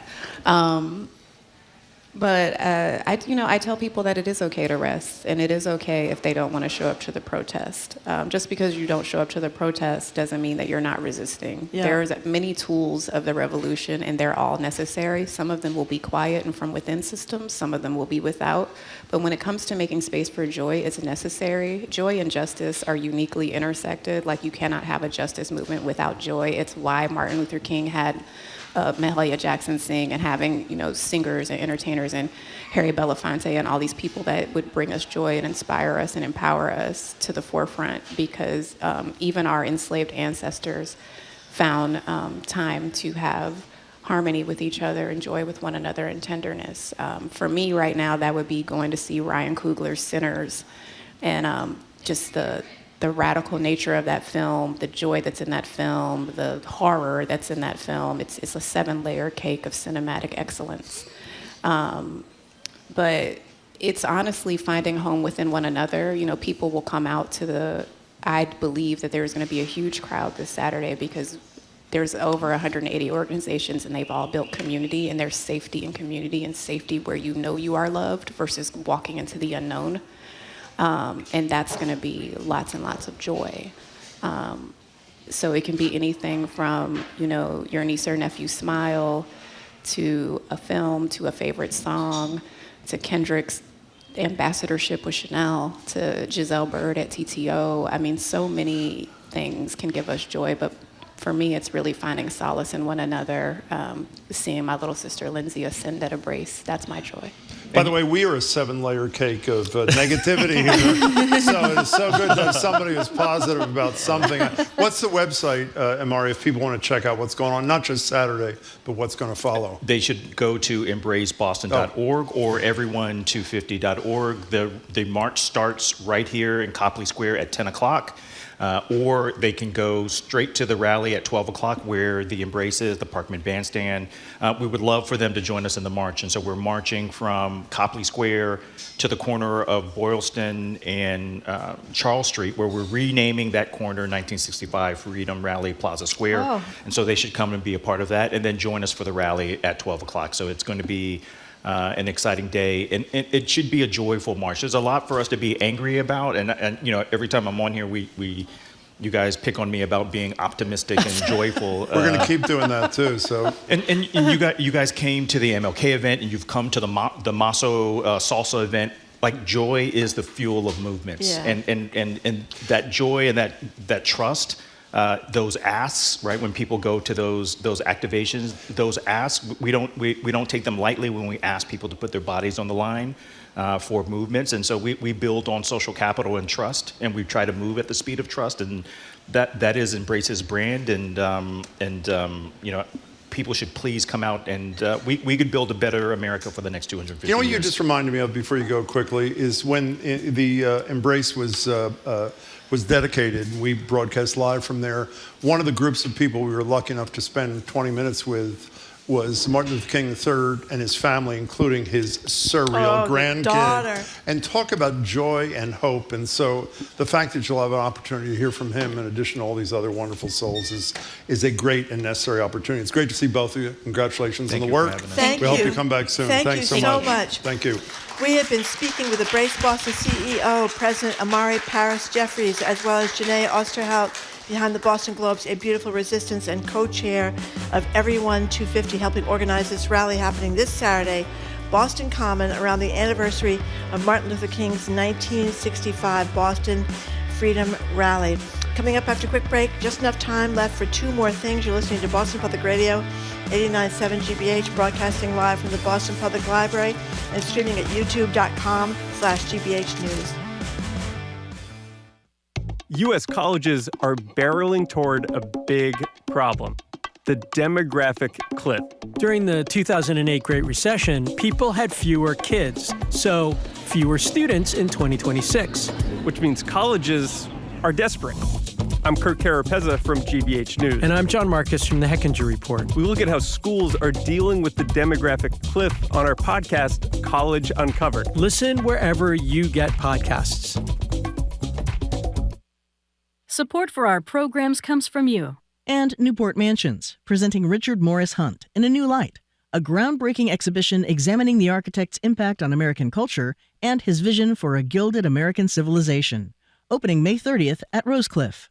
And M&M Skylights, installing and servicing the full range of commercial and residential V-Lux skylight products. More information about their installation process and consultations can be scheduled at mmskylights.com.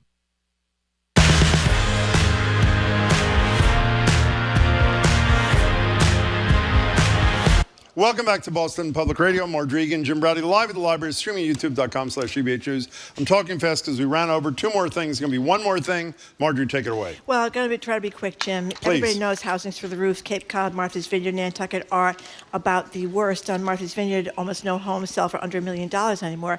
So listen to this cool thing that the hospital down there did, the Martha's Vineyard Hospital. They raised money from donors to build a 48-unit apartment building for workers there. You can, it's not enough, but it's something. You can get, lottery, you can apply, you get this really nice brand new apartment, brand new appliances, in-unit laundry, personal decks, looking at the water. It's a mile from the ocean, and you only have to pay 30% of your salary, which is really kind of cool. I mean, it's not going to solve everything everywhere, but it's part of a trend of employers. Stop and Shop is in the same position down there. I know that. You can't afford to live on Martha's Vineyard earning a bagger's salary and get a rent for a one bedroom like $3,000 a month. So it's a way to a little dent in the housing crisis, and I think more companies that can do it. Do you remember when Rob Anderson was on the show? He's the co-owner of the Canteen, one of the best restaurants in Provincetown. He was on a couple of years ago talking about how he had to purchase houses in Provincetown so that his workers could live there, because otherwise he'd have no summer help. So it's both good news and horrible news that it's so tight that that's got to be done to begin with. Do you want to say something? I want to say nothing. Oh, you're done? No, well, I'm not done. I didn't start. Okay, I'll well, do it tomorrow. You can do it tomorrow. Anyway, it's something to think about for our terrible, besides Granny Flats, our terrible housing crisis. Okay, up next, tonight at the Regent Theater in Arlington, legendary Boston comedians take to the stage for Comedians in Their Shorts, a night of live stand-up and film screens. We're going to talk with the comedians themselves. Up next, Tony V, Lenny Clarke, Frank Santorelli. Stay tuned. You're listening to Boston Public Radio, 89.7 GBH, streaming at youtube.com/GBH News.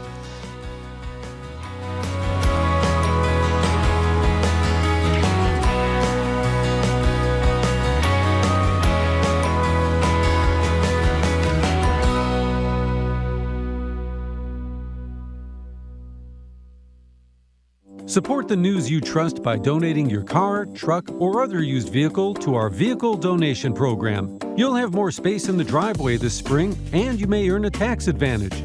Learn more at gbh.org/vehicle donation. Support for GBH comes from you. And Comcast Business, committed to providing connectivity for your business with network and cybersecurity solutions. Comcast Business, powering possibilities. Restrictions apply. To learn more, you can call or visit comcastbusiness.com. And MIT Federal Credit Union, helping members achieve their financial goals with savings account options, including high-yield money market accounts. Memberships open to the general public. More at MIT-FCU, federally insured by NCUA. You're listening to 89.7 WGBH HD1 Boston. Online at gbhnews.org. GBH News. What matters to you? Support for NPR comes from NPR stations.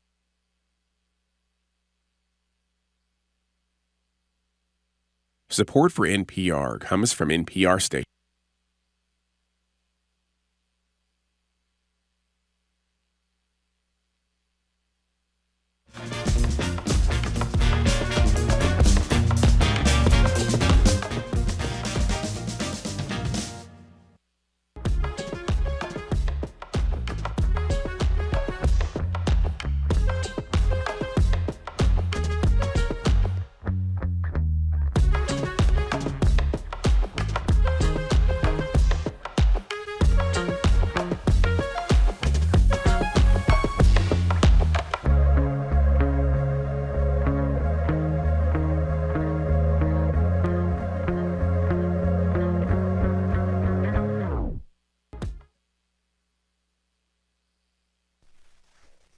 Live from NPR News in Washington, I'm Lakshmi Singh.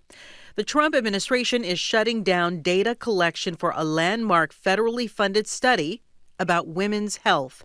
Here's NPR's Rob Stein. The Health and Human Services Department is cutting off funding for all the centers that have been collecting data about tens of thousands of women who've been participating in the Women's Health Initiative for decades. The project has produced a series of landmark discoveries about women's health, including the risks and benefits of hormone replacement therapy for menopausal women. Scientists say the decision cuts off crucial research at a time when the nation needs to study older women and chronic disease more than ever. Rob Stein, NPR News. Elon Musk, the architect of the federal government shrinking entity known as DOGE, told investors in his Tesla company last night that he plans to spend less time helping President Trump next month. NPR's Camila Domonoske with more. He said that he would be stepping back somewhat from DOGE, but he did not frame that as a response to the criticism of his work there. He said that was simply that the bulk of the work setting up the entity was done already. Musk also said he still expects to spend 1 to 2 days a week on government work, saying that it's important to fight waste and fraud in government. NPR's Camila Domonoske. For 3 days, the public will be able to pay their final respects to Pope Francis. He died Easter Monday at the age of 88. NPR's Ruth Sherlock says the pontiff's body lies in state at St. Peter's Basilica. Francis is lying in a single wooden casket rather than the 3 nested coffins that's been traditional of previous Pope burials. And the coffin at St. Peter's Basilica is facing the church pews at ground level, not raised up. And this is typical of his papacy, of trying to keep a little of the ordinary even in this very extraordinary job. NPR's Ruth Sherlock. The day before his death, Pope Francis granted an audience with visiting Vice President J.D. Vance, who converted to Catholicism in 2019. The meeting lasted only a few minutes. Vance is echoing what Secretary of State Marco Rubio has said about Russia and Ukraine negotiations. If the two countries cannot reach an agreement, it might be time for the U.S. to walk away.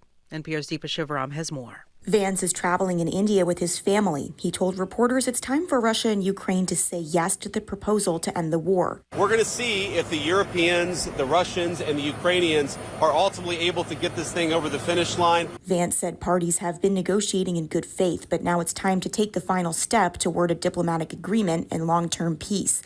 He says both Russia and Ukraine will have to give up some of their current territory in the process. Deepa Shivaram, NPR News.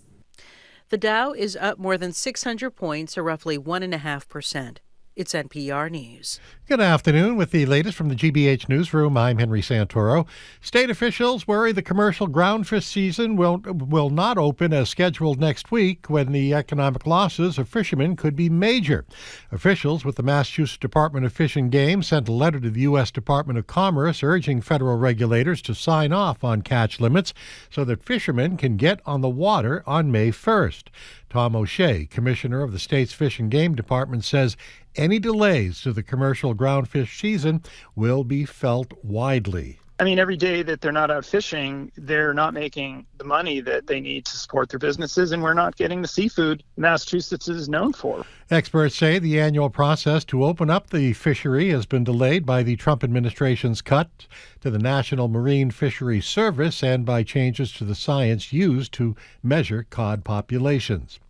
Harvard University spent $230,000 on federal lobbying in the first quarter of this year as the school tries to strengthen itself against attacks from Congress and the White House. The Crimson reports that the $230,000 is the highest quarterly total since George W. Bush's presidency. It includes $90,000 paid to Ballard Partners, which is a lobbying firm with close ties to Donald Trump. In sports, Red Sox Mariners play Game 2 of their 3-game series tonight. That's a 6:45 start. Then at 7 o'clock, the Celtics and Magic play Game 2 of their best-of-7 series. Gang Green leads one game to none. 67 degrees in Boston. Up next on BPR, the funniest man in Boston, Mr. Tony V. This is GBH News. Support for NPR comes from NPR stations. Other contributors include Subaru. In partnership with the Arbor Day Foundation, Subaru is distributing over 100,000 trees this year to grow greener, healthier communities for generations to come. Subaru, more than a car company.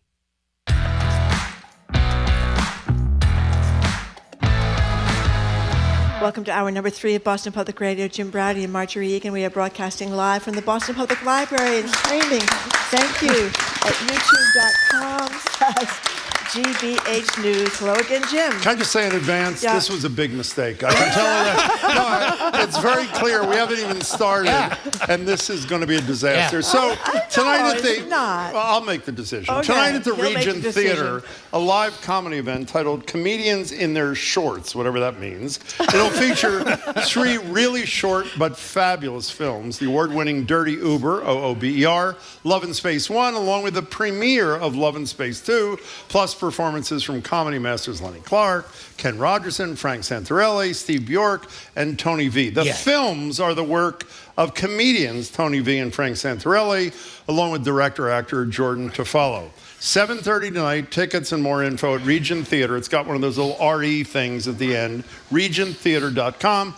Apparently, I should say up front, I want to be nice, apparently Lenny Clarke is too big of a deal to join us here today. That's right. But apparently our friends here are not. No. We're joined at the library by comedians Tony V, who apparently is the funniest guy ever, says Henry. I've Tony, known good to Henry forever. Okay, we don't care about that. Yes, but you that's do. okay. Yes, you do. I have such a history And I'm just going to say I'm not sucking up. Go ahead. I love this show. You I do? listen routinely. You do? I do. You're the funniest guy in Boston. This Can is I how just you say do that it. right now? This is how you do Okay, it. I'm not done. America, Okay, in fine. America. Frank Santorelli is also here. It's the only interview he's ever going to do where we're not going to bring up The Sopranos. Thank you. You're very welcome. And the brilliant director and actor, Jordan Tofalo. Jordan, it's great to meet you. Great. Thanks so much for being here. It's a pleasure to meet you both. We're thrilled to be here. We're thrilled to be here. So Let's talk about what Tony thinks about the show. Listen, Go ahead. What do you think about this show? I just assumed that I was here for a segment of Who's the A-hole, and I assumed it was me. So in any situation, I figured, oh yeah, that's why they're bringing me in. It's like one of those when they arrest people by giving them ball game tickets. You know, they go, oh, you want a ticket to the ball game? You're under arrest. I figured you're bringing me in, and they go, you're the A-hole. I go, what situation? And they'll go, every situation. Okay. All right. Well, as proof by what I just did. I think that's true. See? Yes. Thank you very much. Well, Jordan, I'm going to ask you. Are all these guys going to show up in shorts tonight? Is that why it's called Comedian in Their Shorts? Or what's the deal? Absolutely, that's the goal. That's the goal. But yeah, so this is a really cool, unique type of event, and it features live stand-up comedy. But it also, there's also going to be blended with short film screenings.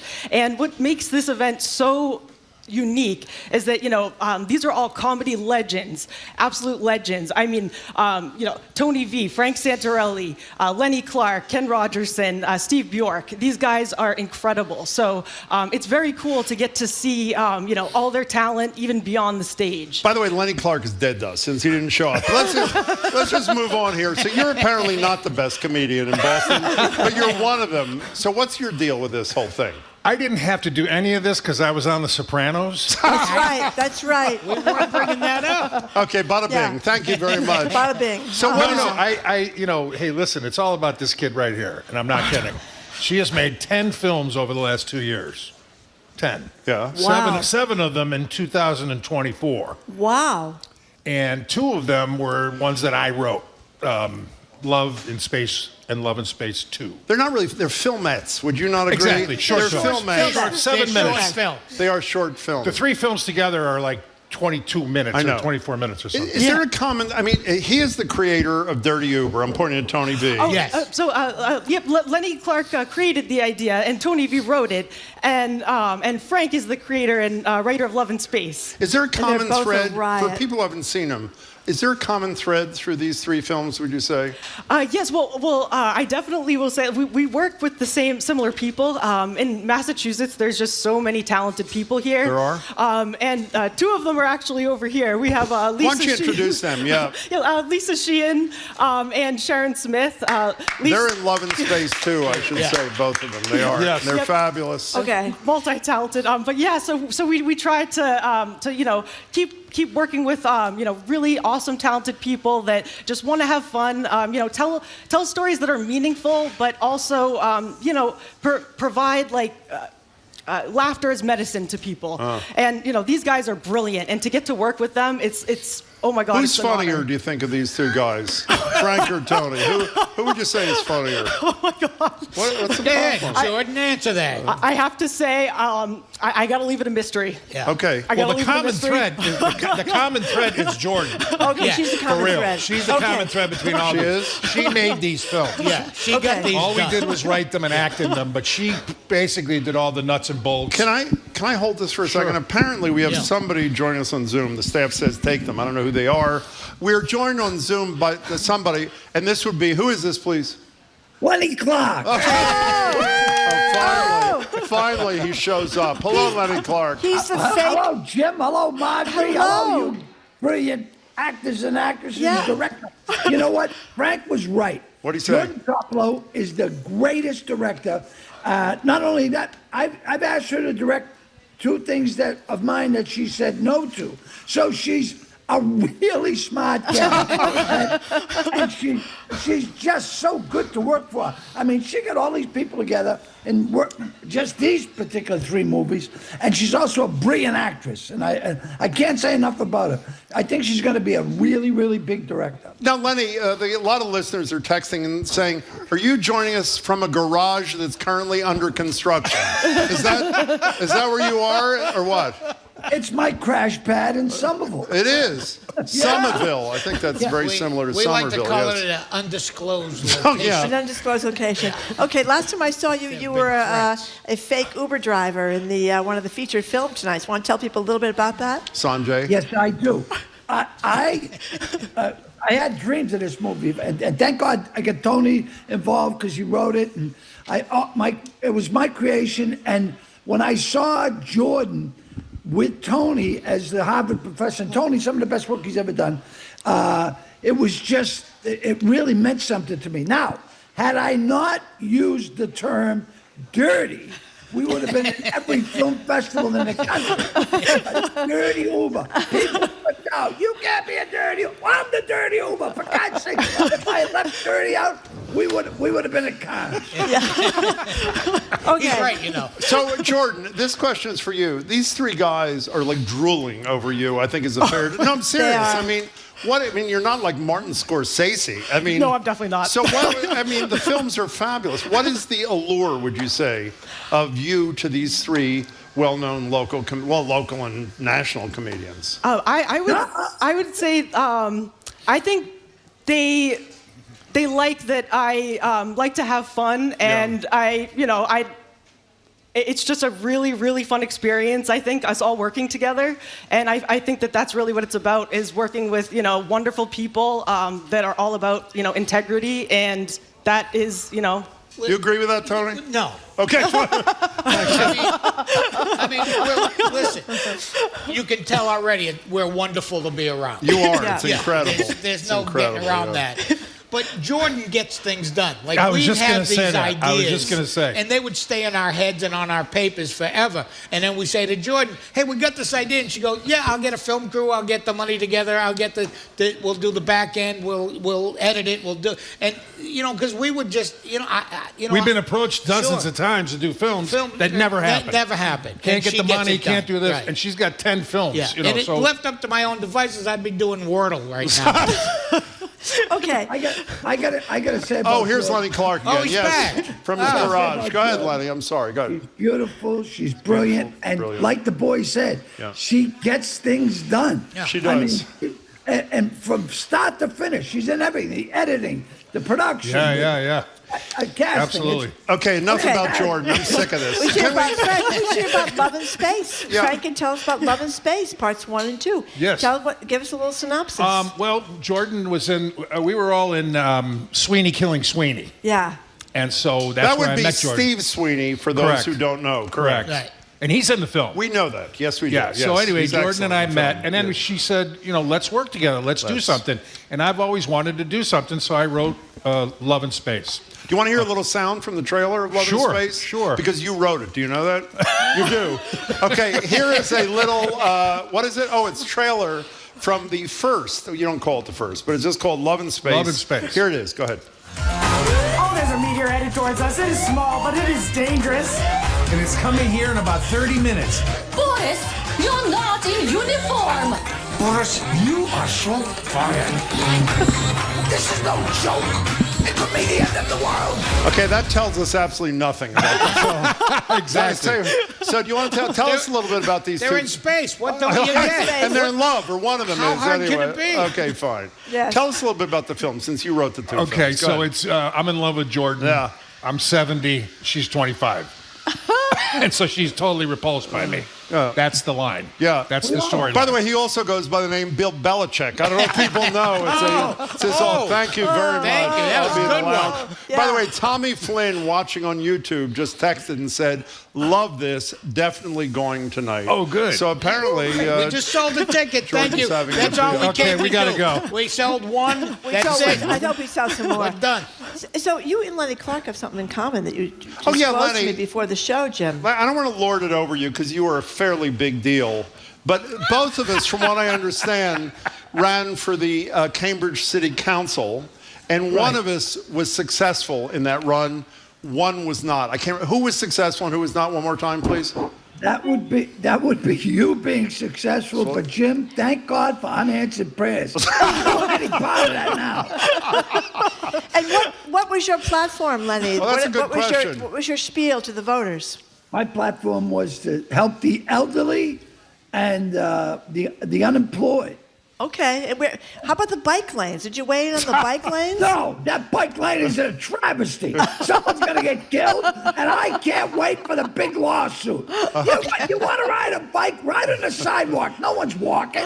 What a surprise that Lenny has that position. I'm shocked. I love it. We have attempted unsuccessfully, Margie and I, to even get a clue about what these movies are about. We've seen them. The audience is not. You've seen them, and you don't know what they're about? No, we actually know, but there's an audience for this. I see. Okay. Yeah. Dirty Uber, OOBER. Yes. Since you're the whatever, you're the whatever. Yeah. He's the creator, you're the right, whatever. Yeah, What Lenny is that had this about? idea. What is that And about? all these ideas generally start in the back of Giggles Comedy Club by the dumpster while we're smoking cigars. That's right. Okay. And Lenny goes, I always wanted to do a short about me being an Uber driver and, just being me. Mm-hmm. And I go, oh, that's a great idea. And we talked it out. And then I went and wrote it. And basically what it is Lenny, Jordan and I play Harvard professors. Yeah. We're going on sabbatical. It's very believable, by the way. When you see it's acting. It is acting, pure and simple. No one is going to believe that you're a professor. I have a scarf around my neck. What is that, Lenny Clarke? Tony was magnificent. He was magnificent. Really is. Transformative. Really? For us to get permission from Harvard to do it, it'd probably be in the hundreds of thousands. We did it guerrilla style. We did it in between classes. Nobody believed it. Fantastic. Yeah, and the sense of menace continued to grow Okay, very quickly. Frank, Tony did nothing to advance our knowledge about that film. Can you do a little better on Love in Space? Let's call Love in Space 1 and 2. Rejected. Go ahead. Okay, so fill us in. Yeah, all it is me hitting on her. Yeah. And then the second one is you hitting on her. No, it has nothing to do with that. Fine. It's all about a big meteor coming. And then there's Russians, and there's Lenny plays a great Russian. He is fairly. Oh my God! Fairly and him and Sweetie impressive play with great that. Russians. Wait a second. And I can't play a professor? Exactly. I think Wait, Lenny that gets is to play a correct. Russian and he's a genius. I say professor and you go, I don't see it. Hey, Lenny. You look great, Tony. Okay, good. He was great. I know Tony Jordan's looks very great. He's great. professorial. Very great, yeah. professorial. Lenny, how does it? There is a community of brilliant. I mean this sincerely. Comics, Boston bred, and then gone on to great heights. And there seems to be an incredibly close relationship between virtually all of you people. And this is from the outside. Is that a fair description of? I mean, it seems to be like a brother and sisterhood that's pretty spectacular. Is that fair? Yes. Yeah, it is true. It is true. That's it? Yeah, we're all we got.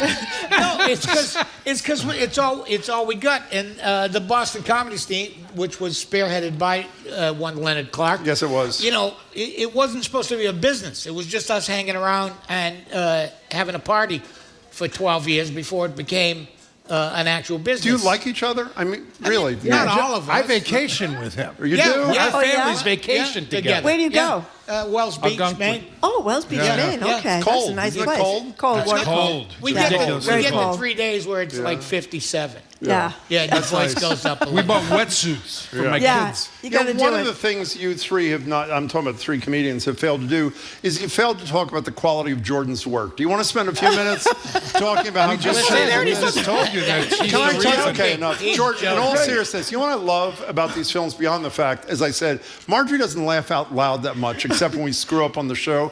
You were watching Dirty Uber this morning, riot. laughing out loud. Yeah, as they're they're both very preparing. funny. But you know what I They're also very funny. love? I love that they are, like Frank, they're like 10 minutes long, which is you dip in, you have a minute, you have a fabulous time, and then you leave. I mean, why'd you pick that format for your work? Honestly, I think that short films are, they're really good because especially like today, like it's, people, they like to watch like quick things. So I feel like with TikTok and things like that, it's easier to really get started with shorter films, especially with funding and financially. By the way, if you want to get tickets for tonight, 7:30, Regent Theater, TheaterE.com, $25 and $50 if you want to do a VIP thing where you get to talk to you people or something. Sure. Yeah. What does that mean? It's a meet and greet. What does that mean? You mean you can touch us. As a matter of fact, we insist on it.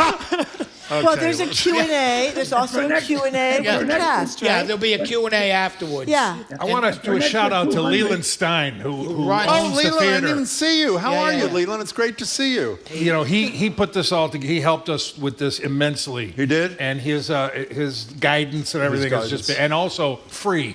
Really, I love that. Leland, what do you think of Jordan, by the way? Is she like the greatest filmmaker of our time, or what would you say?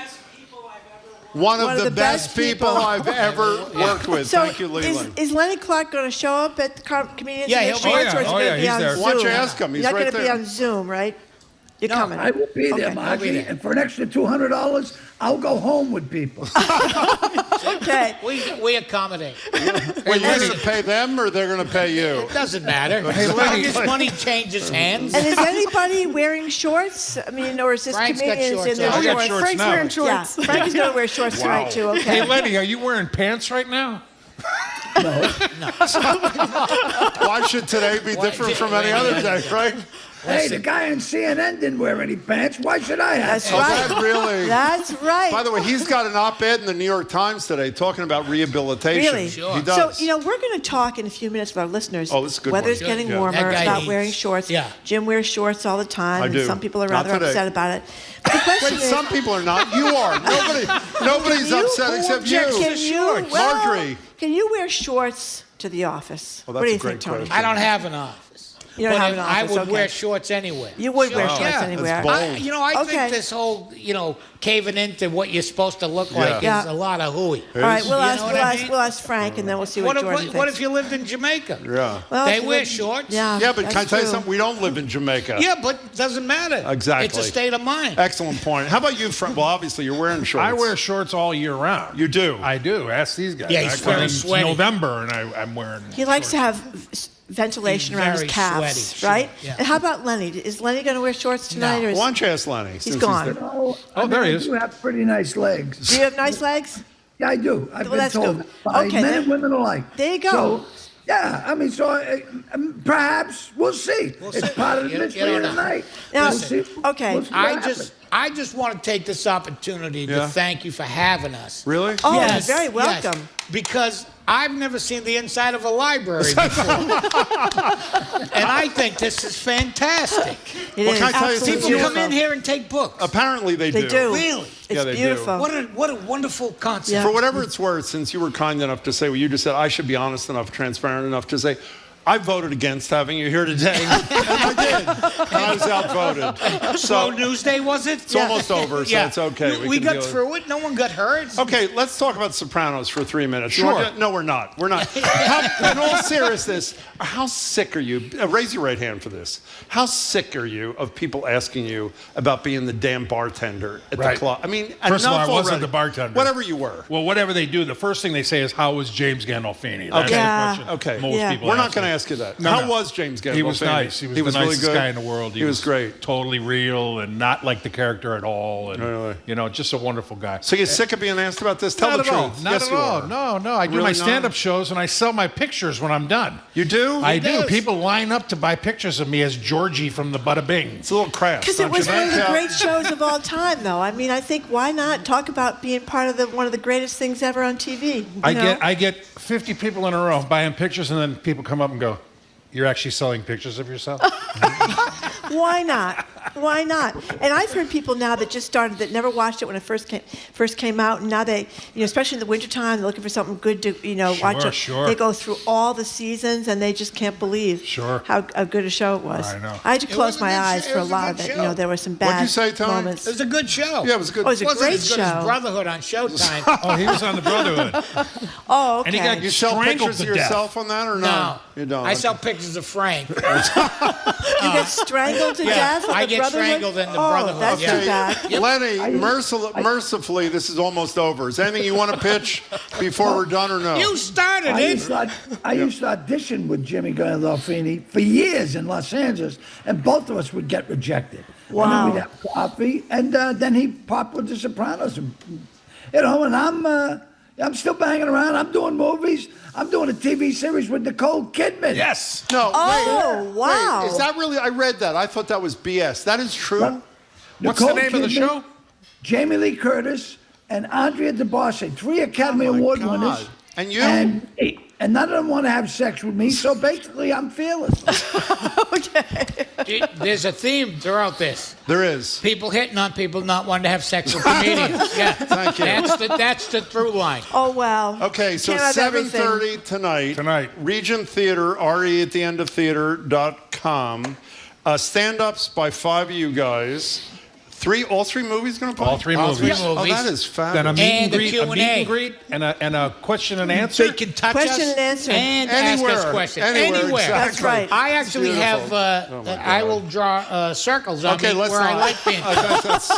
We'll pass on that, but thank you, Tony. We appreciate it. I try to help. We really can't wait till tonight. It sounds like a great event. Can't wait. Are you coming? I am, indeed. Nice. Wouldn't miss it for the world. He's not coming. Leon said he'd buy me a beer. We're going to give all the scoop here one more time. Hey, Lenny, thanks for showing up. Yeah, thank you. Hey, Thank you. listen, I'm glad because right after this, I'm going to Florida. I'm getting into elderly porn. Jeez, okay. Very big at the Villages. Comedians in their shorts. Tonight, 7:30, Regent Theater in Arlington. The 3 short films we've been talking about. The award-winning Dirty Uber, Love in Space Part 1, along with the premiere of Love in Space Part 2, plus performances from these comedy masters, Lenny Clarke, Ken Rogerson, Frank Santorelli, Steve Bjork, and Tony V. Tickets and more info at theregenttheater.com. And thank you, Jordan, for joining us today as well. Films it sounds like it's going to be a great night. Okay, $25 tickets. That's great. One more time, regenttheater.com. 50 for VIP. And theater is with a R-E instead of an E-R at the end, regenttheater.com. Okay, coming up after a quick break, we're going to talk more about shorts. The short talk continues. Boston is blooming with the warm weather. Ankles and feet are being loose from their close-tied prisons. We're going to open the lines about the appropriateness of shorts at the office or just in general. Frankly, Shorts and You is next. Listening to Boston Public Radio, 89.7 GBH, live from the Boston Public Library, streaming at youtube.com/GBH News.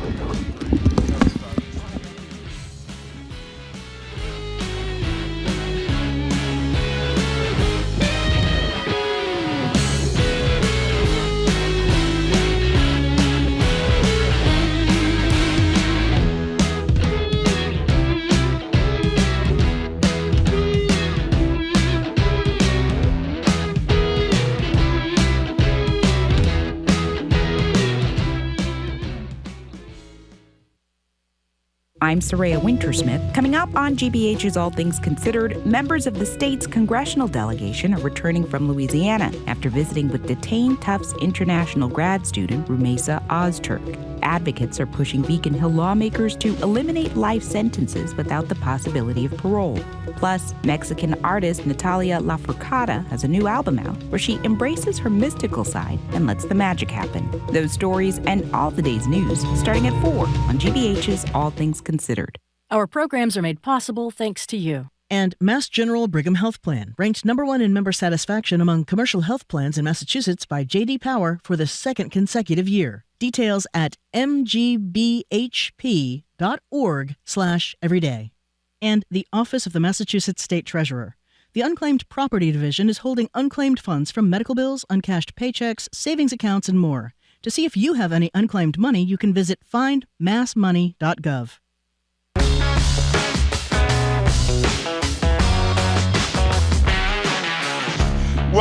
Welcome back to Boston Public Radio. Marge Regan and Jim Browdy live at the library, streaming at youtube.com/GBH News. The weather is warm, the sun is out, and the shorts are not just for the comedians we just spoke to tonight at the Regent. Shorts are for everyone, I say. The everyman pants of summer. and every woman, I should say, they allow for ease of movement, Marjorie, the ability to show a flirty amount of leg. And when it's 90 degrees, they are far more comfortable than denim and cotton and all those sort of things. Okay. Unless you're Marjorie Egan, who gets all her style advice from Queen Elizabeth's official designer, Hardy Ames, apparently. His edict was this is Hardy Ames.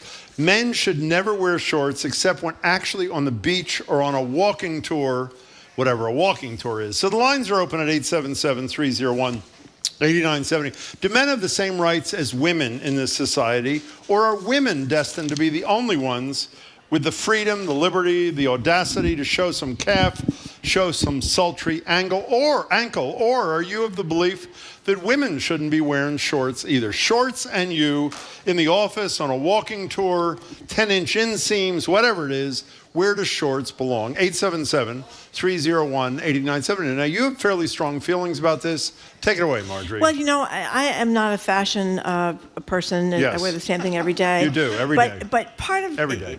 Part of I think dressing is an aesthetic appeal. You try to have some kind of aesthetic appeal. Yeah. And I just don't know if everybody should be wearing shorts. I think it's a younger person sort of thing. You know what I mean? No, I don't know what you mean. Yeah, younger person sort Why of does thing. it bother you? Can you, if you don't mind, why don't you share honestly? Why does it trouble you that when I didn't wear them today because I didn't want to be ridiculed, I will likely wear them tomorrow? Are we in Brighton tomorrow? Yes, in Brighton.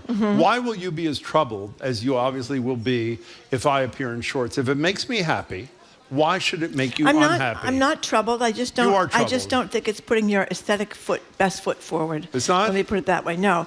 And there's a lot of these stories about how you should not wear shorts at the office. This guy talks about how, when you wear shorts at the office, you kind of lost a little bit of your power edge, Jim, that you feel more like a Boy Scout than a capitalist leader. You ever heard of Senator Fetterman from Pennsylvania? What does he wear to work? Yeah, and you've complained about it constantly that he shouldn't be wearing shorts and a hoodie to work. Okay, well, let's move on then. So here's another thing. We know that Marjorie doesn't like shorts on men. Sharon Lennon wrote this book, Social Psychology of Dress. Yep. She says she's against women wearing shorts. She argues, and I quote, it conveys sexual intent. Is that wearing insane? shorts? That's what I'm telling you. It's right from her book. Social I would have Psychology thought wearing a of short Dress. skirt conveys I would say sexual wearing intent. shorts on a woman is the opposite of showing sexual intent, don't you think? Yeah, it's like a work-a-day kind of relaxed. A lot of women that play golf, they wear shorts. Yeah. Or they could wear those little golf skirts too, I suppose. They can? Yeah. But boy, I wouldn't think it would be the short skirt that How would do you feel convince- about golf skirts? On the right person. On the right person. Again, it's kind of you want to go with what's going to be comfortable on you and going to make a kind of. Sometimes I think Americans don't dress as well as other people, like we Europeans. don't. Obviously, we don't. You go to Europe and you see all these people that are so beautifully dressed all the time. Yeah, we don't embrace that kind of. We have a lot of shorts. A lot of ankle socks and a lot of sandals. A lot of gold chains. Yeah, a lot of gold chains. So we apparently, since we're a one-stop, have pictures of men in shorts that for people at the library or watching the stream. Now, who is that? Do we have any idea who he is? No. They're much too short. They are. I agree with that. They should be closer to the knee. Shorts. Yeah, those are bad. Let's go to the next one. Oh, that's Paul. What's his name? What's that guy's name? That actor. Mescal. Thank you. Yeah, he's a big advocate for shorter shorts. He's apparently, cute, he's made his claim to fame. This is Bill Belichick and Jordan, whatever her name is. Bill Belichick. This is a real picture, and they're both. Well, she's not wearing shorts. No, she's in a bathing suit. She's a beautiful-looking young woman. Yeah. Okay. And who's that? Oh my God. Those are much too short. Let me just say, these photographs are totally useless. Can we agree? Okay. I mean, But nobody's wearing running now, shorts. Those are a little bit. Is that Ben Affleck? He's those are a little good. bit too long. He We're going looks from one great. extreme to the other. You can have them about 3 inches shorter, and that would be We fine. have any more? Some people like. there he Oh is, my same God, guy. that's terrible. Okay, fine. That's terrible. That's Okay, that guy Paul Mescal thinks you should be wearing shorts. Okay, 877-301-8970 is our number. Not just men in shorts, which was the original intention. We're talking about people in shorts generally. And to get you in the mood, here's a clip of Larry David, you may have heard of him, Curb Your Enthusiasm, with a lesson about wearing shorts on a plane. Here he is. Try not to wear shorts. Not all that attractive to look at for 5 hours. Are you kidding? I'm sorry, I didn't see where I had to check with the person I'm sitting next to what I should wear. I'm comfortable in pajamas, but I don't wear pajamas on a plane. Oh, you're very uptight, dude. Very uptight. Uptight? I don't think it's uptight. Shorts, man. I don't think it's uptight. You've never seen a man's legs? Yeah, they're grotesque. What if they were a woman's in a skirt? Would you say that to her? If a woman's in a skirt? If they were hairy. Okay, that was Larry David on Curb Your Enthusiasm. Yeah, that's an airplane where we have talked before about people touching when you're close skin. together. Okay, do you want to have the guy's thigh touching your leg in the airplane? Or the woman, you Jim? don't want anybody's thigh unless Well, you then invite why would them you to. subject them to your your pantless legs? Well, I haven't worn shorts. Well, actually, I have worn shorts on a plane. You have a real thing about this, by the way, that I think you're not. I know you well enough to know your animosity is deeper than you're letting on. Well, I have a very good friend. We both know him, Tony. Well, he's a very good dresser. Who comes? Did you see Imari Paris Jeffries? He's a fabulous dresser. He's a fabulous dresser. Yeah. My friend Tony, who grew up in Italy, came here in his teens. Okay, one of the best dressed people I know, and he told me many years ago, men should not wear shorts. Yeah, and you know what Tony would do? That's what I've stuck When with. I used to be host of Greater Boston on TV, Tony had nothing better to do than call Marjorie, who would text me while I was on the air, saying how I had the worst outfit on That's right. of any man he had ever seen. The worst ties. He's like a sadist in Well, addition to everything else. Does he look good when he's dressed up? He looks good when he's dressed up. He was in one of those best dressed things that they did in Playboy magazine a million years ago. He was? Yeah, the one he worked at City Hall. He's also a really good-looking guy. In any case, John and Gardner. Oh, you're a perfect guy to start this off. Hey, John, welcome to the show. How are you? Good afternoon, my good friends. Thank you for taking my call. Hi, John. Thank you for making it. Hi, Marjorie. Marjorie, you know I love you. Yes, you're going I wear shorts year-round. You do? I mean, yeah. This last snowstorm, we got my male person. She's a gal. Yeah. I was out there in shorts and a sweatshirt with my big-ass boots on, shoveling. She said, I knew I was going to see you in shorts wearing boots out here. But by the way, Marjorie, speaking of how people dress, kind of not. Have you looked across the studio there, Jim? At Jim? I know. He looks really. He's I look dressed good up. today, huh? He's dressed up. But John, I know you're a golfer. No, John, I mean, what do you want to say? Golfers wear shorts all the time. Right. So that's part of it, right? Oh, absolutely. I just got off the course a little while ago. You just real quick, you want an update on the caper of the pocketbook? Oh, Kristi Juliette Noem. Kayyem would like to hear. Kristi Noem, the dog killer, claims, she's head of Homeland Security, contends that $3,000 in cash plus the contents of her pocketbook were stolen from a restaurant called the Capitol Burger in D.C. What's the inside story, John? Julia is incorrect. You know John Miller, the police guy? Yes, I he's love great. him. He's fabulous. New York He City. saw the video. He said the guy came in, looked around, blah, blah, blah. He said that he think that she had a $4,000 Gucci handbag, he said. And he said that's what the thief was attracted to. He was wearing a mask. He sat at the table next to them. He slid his left foot over and slid the bag over, put something over it, and 2 minutes later he walked out with it. Wow. Well, that's what he says. Hey, John, Wow. thank you. It's great to talk to you as always, John from Gardner. We appreciate How your did call. Kristi Noem be able to afford a $4,000 Gucci bag? Is she I don't know. wealthy independently? She or was something? governor of whatever that Dakota Yeah, state but you don't get that kind of salary when you're governor. Which generally. Dakota was she? South Dakota. Doesn't make any difference. Now, Lynn Heineman, who apparently is unrelated to Harriet Heineman, who we all know I had a relationship with many years ago, is That's watching right. on YouTube. Anyone else miss the days when male basketball players wore those tiny little shorts? In the Larry Bird, Magic Johnson era, they wore those tiny right up the crotch. They look much better now. Wouldn't you agree? I would agree. Yeah, They they're have longer long shorts right above the knee. Yeah, that's right. That's right. So I just want to be clear about that. Apparently, she thought it was better when they wore the little tiny shorts. She's entitled to know that. I don't know. It's like those guys we just saw with the little tiny shorts. You don't want them. You want them down just a couple of inches above your knee. Now, Lucy texts, I think, the most important point that's going to be made this whole segment. Men, if you're going to wear loose shorts, which most of us like, please, in capital letters, make sure you are also wearing undies. Lucy ends by saying, I express this with great sincerity. That's a great point, Lucy. Thank That's you, a great Lucy. point. Thank you very much. Thank Alice in Dartmouth, thank you for calling. What do you Hello, think? Alice in Dartmouth. Yes, hello, good afternoon. I have a couple of rules about shorts. Please. One of them is no cheeks. Yeah, definitely we not. all agree. Definitely not. No cheeks, yep. No cheeks. And number two is you can't wear basketball shorts unless you're playing basketball. That is a wonderful rule of thumb. I like that. Did you come up with that, Alice? Well, I'm a teacher, and all the boys wear basketball shorts. None of them play basketball for the most part, and they just look so slovenly. It drives me crazy. Okay, Alice, as a teacher, I'm wondering, what do you think about the cargo shorts? They're ridiculous. Why do you need that many pockets? Yeah, I don't know. Well, it seemed like you could put everything in there, though. I kind of like the idea of all those pockets. Well, you could fill them up. You could put your wallet. You could put your phone. You could put pens. You could put anything you might need for the afternoon. But like, are you walking the Appalachian Trail? I don't know. I guess they would be appropriate, but yeah. Okay. Alice, is there a dress code in your school, Alice? there is. And what is it? Cargo shorts. What is it?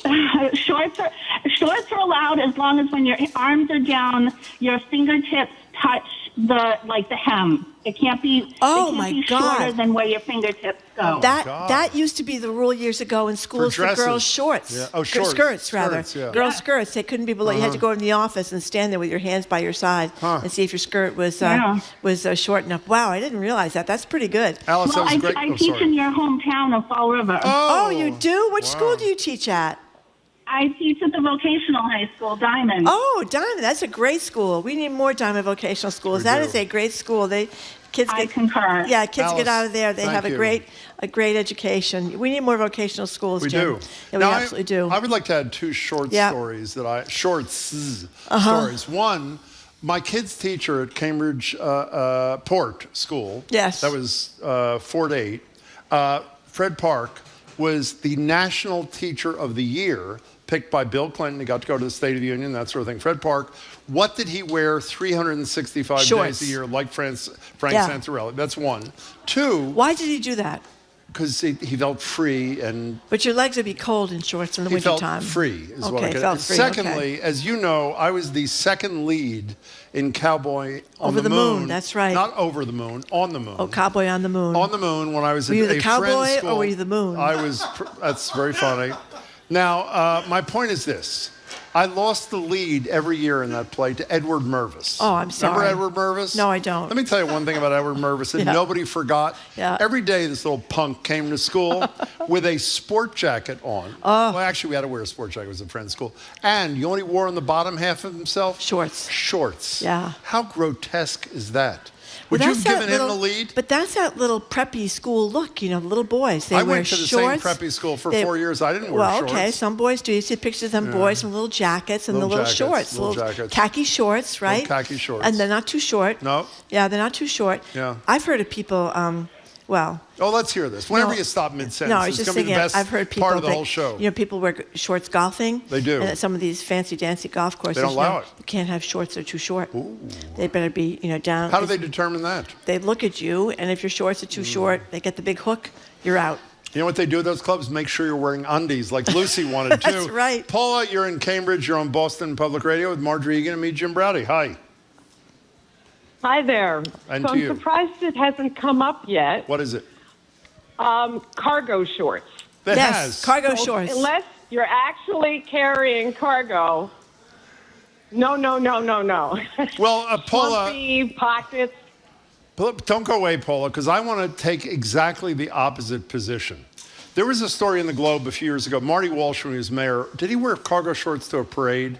And then he was on our show, and we talked about grief. it. And he argued that I think I got this right, that he wore cargo shorts because he liked to stuff a lot of crap in the pockets, which I think is horrible. I, Paula, on the other hand, do wear cargo shorts. And you know how much I put in the pockets, Paula? How much? Nothing in the pockets. I just like the feel of the cargo short. Now, you're not happy with that, correct? No, I'm not, because you're the exception to the rule, which is stuffed full of crap and looking schlumpy. Thank you. I think I thank you for that. Paula, thanks for the call. We appreciate it. I'm on Team Marjorie on this one. Don't like shorts on either sex. It just looks sloppy. I don't think it's sloppy. I don't know if I think Do you it wear looks shorts? sloppy. I just realized. Do you wear shorts? No, not like when usually. you're on the Cape, probably. I wear capri pants, Jim. Capri pants? Capri pants. Those are the ones that come above your ankle? Above your knee. Oh. Right below your knee. Really? Yeah, capri pants. And Why? I don't know. Okay. I think that they're more. I think that they're.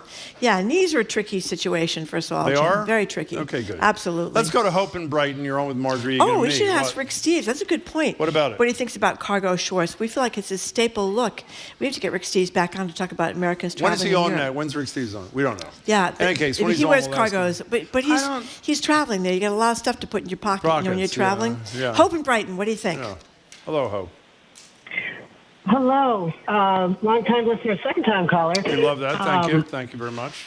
I grew up on the Cape, and I think that shorts should be welcome everywhere, right? Mm-hmm.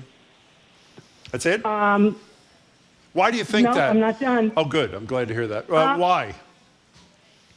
I think that, accepting a little bit of casualness, even in dressy environments, makes people a little bit less hung up, right? It's more comfortable.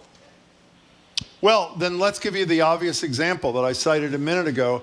How about John Fetterman, the 6'7" United States Senator from Pennsylvania, who goes to work in Washington in shorts and a hoodie? How do you feel about that? He's relaxed, casual, in that stodgy environment. What do you think of that? I like it. It makes me feel like there's somebody that's on my level that's actually, out there getting work done. I love that, Hope. I think that was great. Great call. Thank you. Rick Steves will be with us on May 27th. Marjorie will ask him about the cargo shorts. So, Cecilia and Haverhill, a PSA to men in baggy pants or shorts. Please wear a belt or pull them up. Because you don't want to have that problem. Sort of like an old-fashioned kind of position. You think so? I think your position is an old-fashioned. Okay, it's an old-fashioned position. Yes. Jackie on the Cape says, my Irish dad's old saying, if shorts get any shorter, they won't be shorts any longer. Oh, my God. Would they be a belt? Is that what they'd be? I guess they'd be a belt. Yeah, I've heard that one. People used to describe really short skirts as belts. That, yeah. Yep. You going to take cola? What are we doing? Let's go to Susan in North Weymouth. Hi, Susan. Hi, Susan. Hi, huge fan. Oh, thank you. Very kind. My 33-year-old son has always worn basketball shorts under his pants. Oh. And it was always, you never know when a game is going to come out, and I just want to be ready. That is a pretty That's good a line. good reason. We were getting a suit for a senior prom. And I said, why are all these pants so short or so tight around your thighs? He's like, I don't know. And then I look and I can see the little seam above his knee. And I'm like, oh, my God, Connor, you've got shorts on. He did the same thing on his wedding day at the Tux. And fortunately, his father was there for the fitting and said, you got to lose the shorts, babe. Wait a minute. He was going to get married in his basketball shorts underneath his pants? Absolutely. Oh, my God. You never know when a game's going to come You never know. up, That's true. That's true. Right when they say I do, you can zip out of the place and play the game. And that I'm would sure be the he's end a of the whole fine thing. young man, but that behavior is rather odd. You know that. It's incredibly odd. And he's endlessly, and he doesn't care. Okay, well, there you go. It's an honest woman with an honest son. Thank you. An anonymous texter says, Jim likes to wear, that would be me, likes to wear cargo shorts so he can stuff all the food from the Whole Foods hot bar into the pockets. They are occasionally lined with tin foil. That would be absolutely true. An anonymous texter is insulting my capri pants, thinks it's a terrible idea. Oh, well. I like capri pants, actually. I like capri pants, too. Now, do you remember, Jamie, I don't think you're even old enough. How did you know about the Nair commercial from 1987? How old are you? Whatever, he's not old enough for this. But in any case, he pulls up this 1980, if you're old enough in the audience, you remember this. 1987 Nair, wasn't that like the hair remover, your white thing or whatever? Hair remover, that's right. Okay, here's a commercial that Jamie made us use. I don't know why, because it reminds him of his childhood. Is that really, that's so sad. Here's the commercial that Jamie loved. Here it is. We wear short shorts. If you dare wear short shorts, Nair for short shorts. The cotton test proves Nair leaves legs smoother days longer than shaving. Now Nair Bikini Kit for a sleek bikini line. Okay, there you go, Jamie. Thank you. That was helpful. 877-301. Never, too much talk about a sleek bikini line is the way I always feel about these things. I remember the Nair commercial. Do you remember the Nair commercials? I remember the Nair commercials. I remember the Noxzema commercials, too. What was Noxzema? Is that Take skin off. cream? take it off. Did Joe Namath take it do all those? the way off with Did this he do- beautiful blonde model. Oh, was? You're talking about, it was very sexy commercial. I Was? remember that. Yeah, I think Okay. Joe Namath was involved in that one. Okay, fine. That was a staple of the day. Yeah. Ben in Westport, what do you think, Ben? Hello, Ben.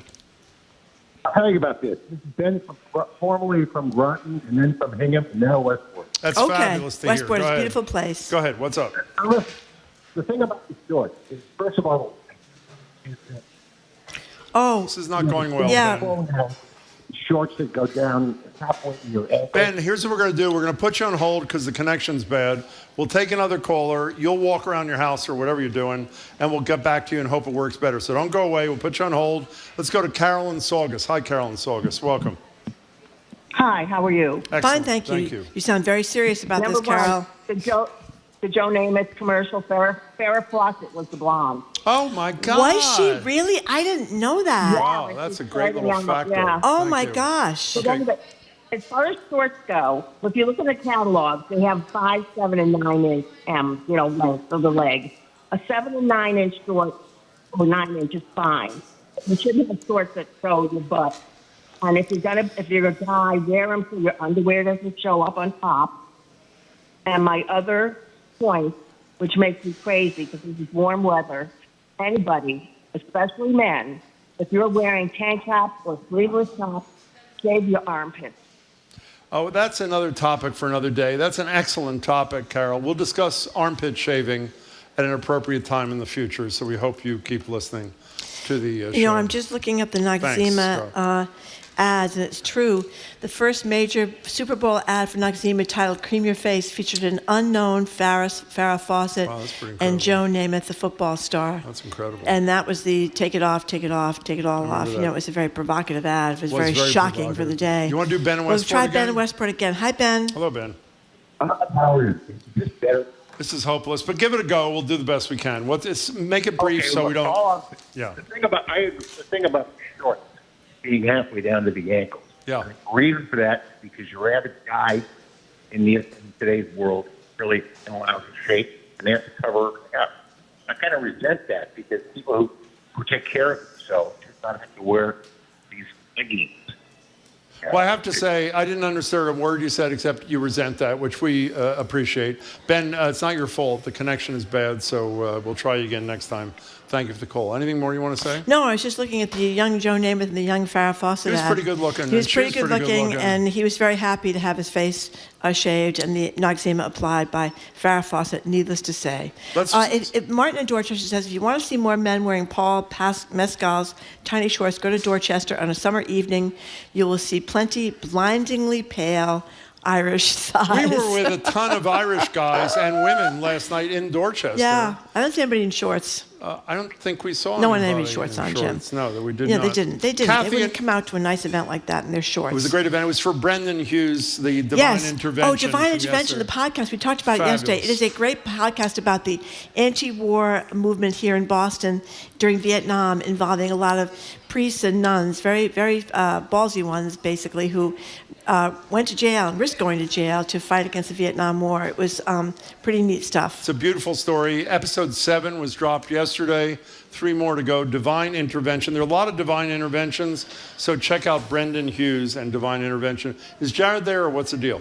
Yeah, I have to Hey, go to Jared. iHeart. I went to iHeart. Jared, I would say that the notion of you ever wearing shorts to work is about the same of Donald Trump apologizing for deporting Abrego Garcia. Is that accurate? I think that's fair to say. I don't think I've ever, in all my time, ever worn shorts. Okay, so give us briefly, because you're a very fashionable guy. You look great. Fashionable. He looks pretty Why is it bad for men to wear shorts?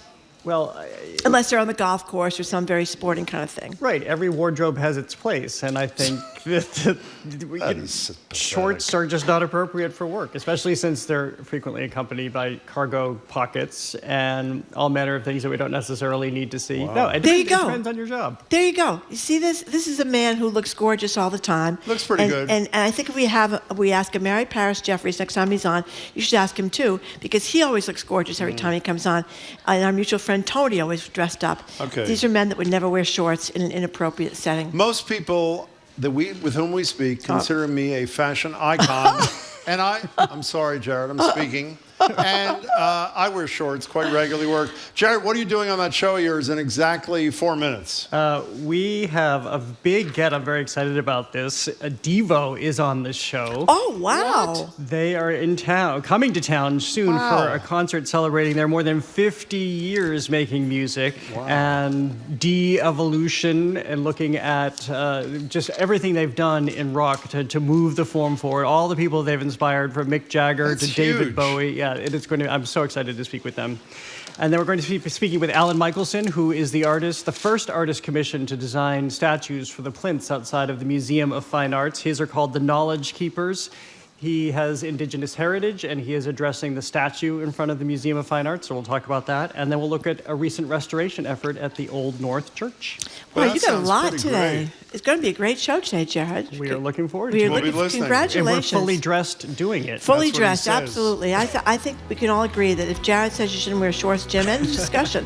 End of discussion. Thank you, Jared. Good to see you, Jared. We'll be listening. Thank you for listening to another edition of Boston Public Radio. Thank you to people that came down to the Boston Public Library. You can keep up with us 24/7 way of our podcast, or check out our TikTok page at Boston Public Radio. Tomorrow we're going to be joined by our food policy expert, Corby Kummer, my Holyoke College president, Danielle Hawley. She's another president that stood up early against the Trump's presidency's effort to basically run her school. Boston Globe Love Letters columnist Meredith Goldstein, and Chris Browning of Popcorn Finance with some financial advice. Maybe he knows about the bond market, Jim, because we really don't, even though I know it's not good. Anyway, our crew is Zoe Matthews, Aidan Conley, Nicole Garcia, Hannah Loss. Our engineer is John LaClaw Parker. Our executive producer is Jane Bologna. Special thanks to our BPL staff who fixed everything for us this morning. Maddie Geyer, Patrick Lally, Juan Jose Cadena. Thanks to our hosts at the Newsfeed Cafe and across the street at the Lennox Hotel.